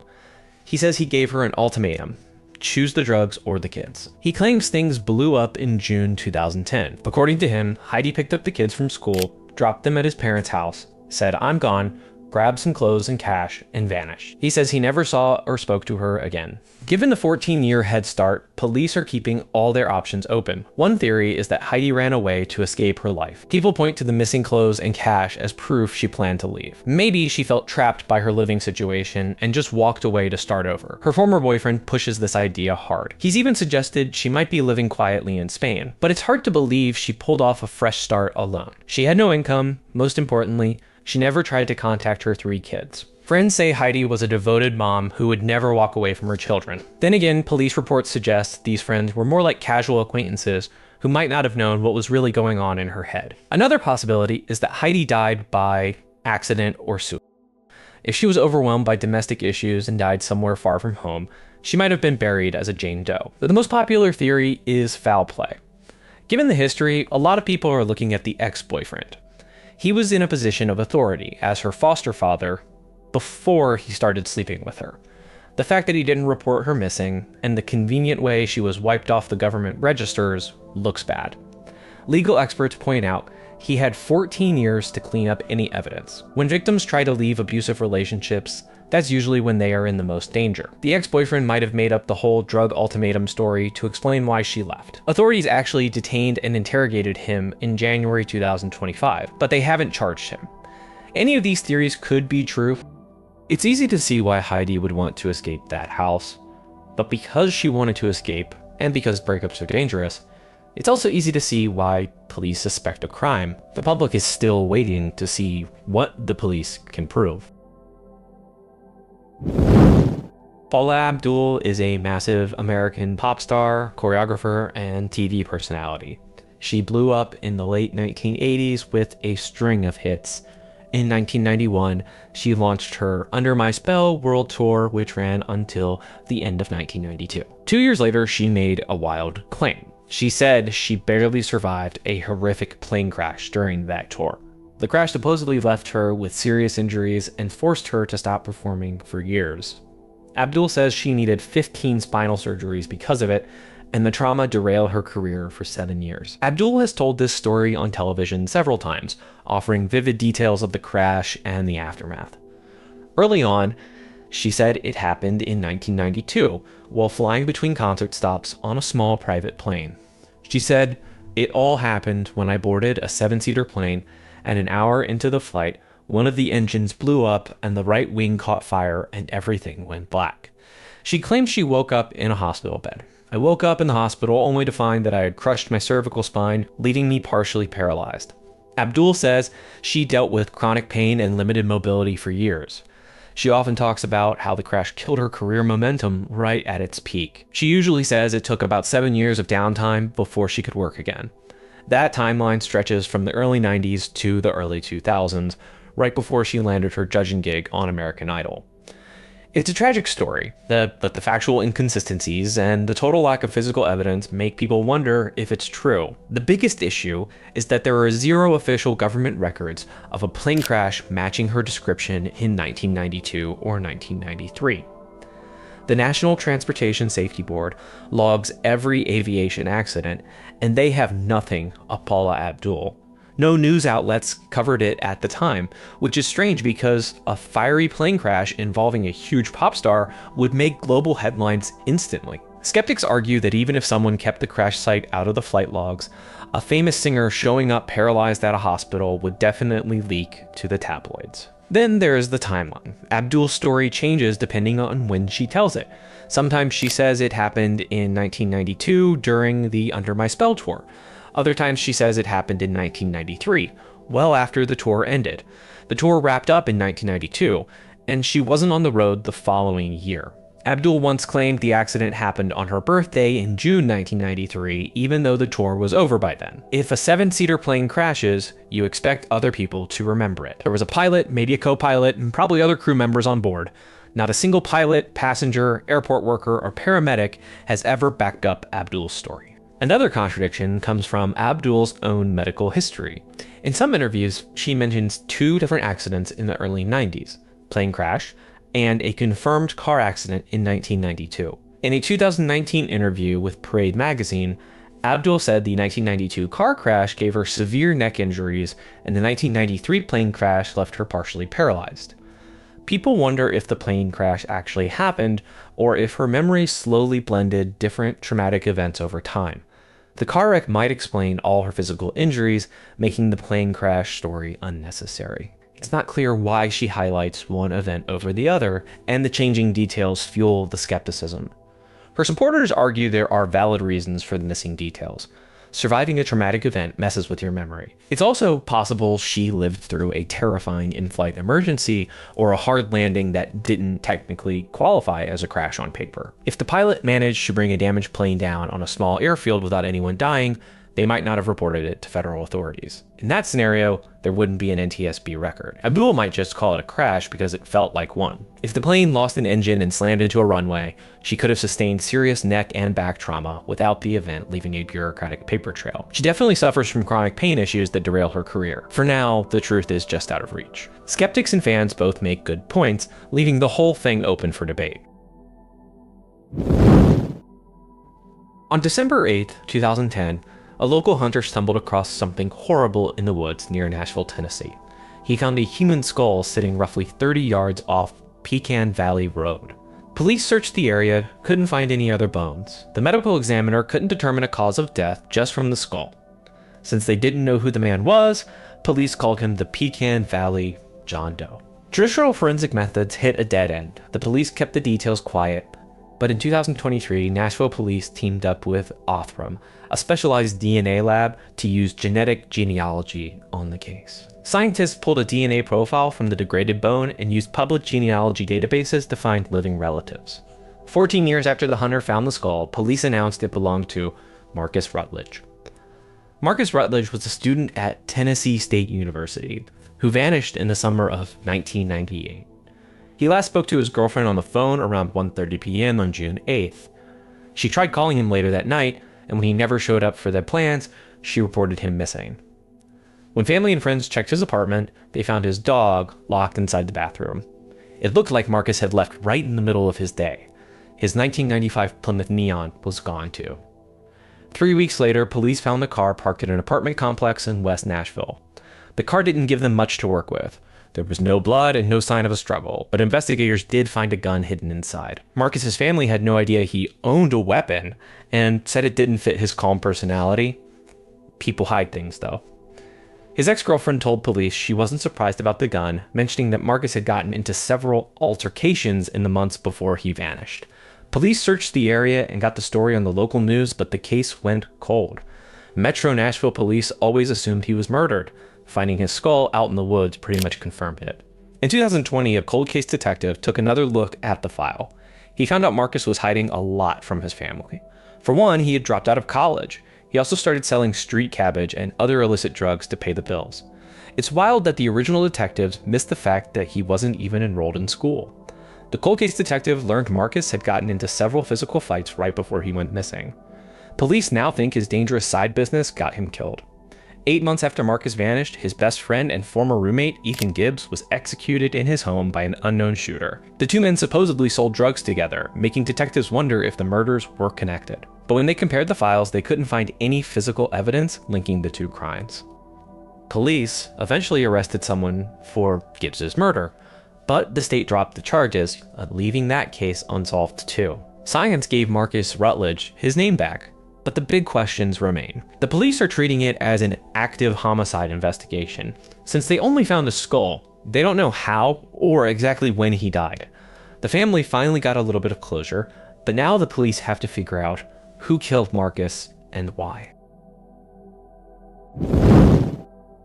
The tragic death of Christine de Serra, a young Filipina flight attendant, still dominates public debate and speculation. Staff found her dead on the morning of January 1st, 2021, inside the City Garden Grand Hotel in Makati. Security cameras filmed her in the hallways hours before she died. People are still arguing about how local police handled the case, what happened to the forensic evidence, and what actually killed her. Christine was 23 when she checked into the hotel on New Year's Eve. She asked her mother for permission to celebrate with her coworkers. After spending hours partying, friends rushed her to the Makati Medical Center early the next morning. Doctors declared her dead on arrival. Surveillance footage from the night before shows her hanging out with friends and acquaintances in the lobby and the hallways. Shortly after noon, her body was found in the bathtub of room 2207, covered in dark bruises and looking like she had been abused. Initial police reports called it a violent sexual assault and murder. Police rushed to file charges against 11 men who attended the party. They pointed to the bruises, lacerations, and biological material supposedly found in the room, but the official autopsy, performed by Police Major Michael Nick Sarmiento, threw a wrench in the narrative.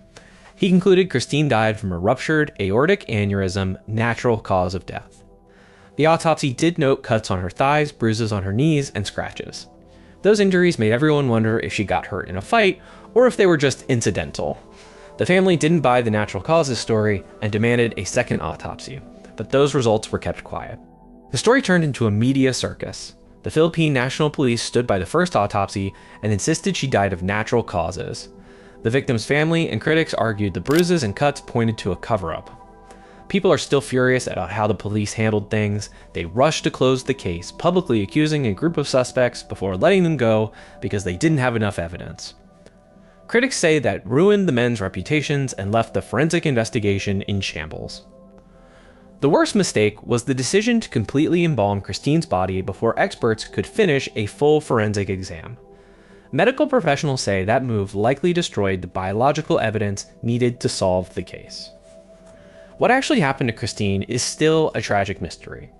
The grainy security footage gives us brief glimpses of her final hours, but it doesn't tell us what really went down in that hotel room.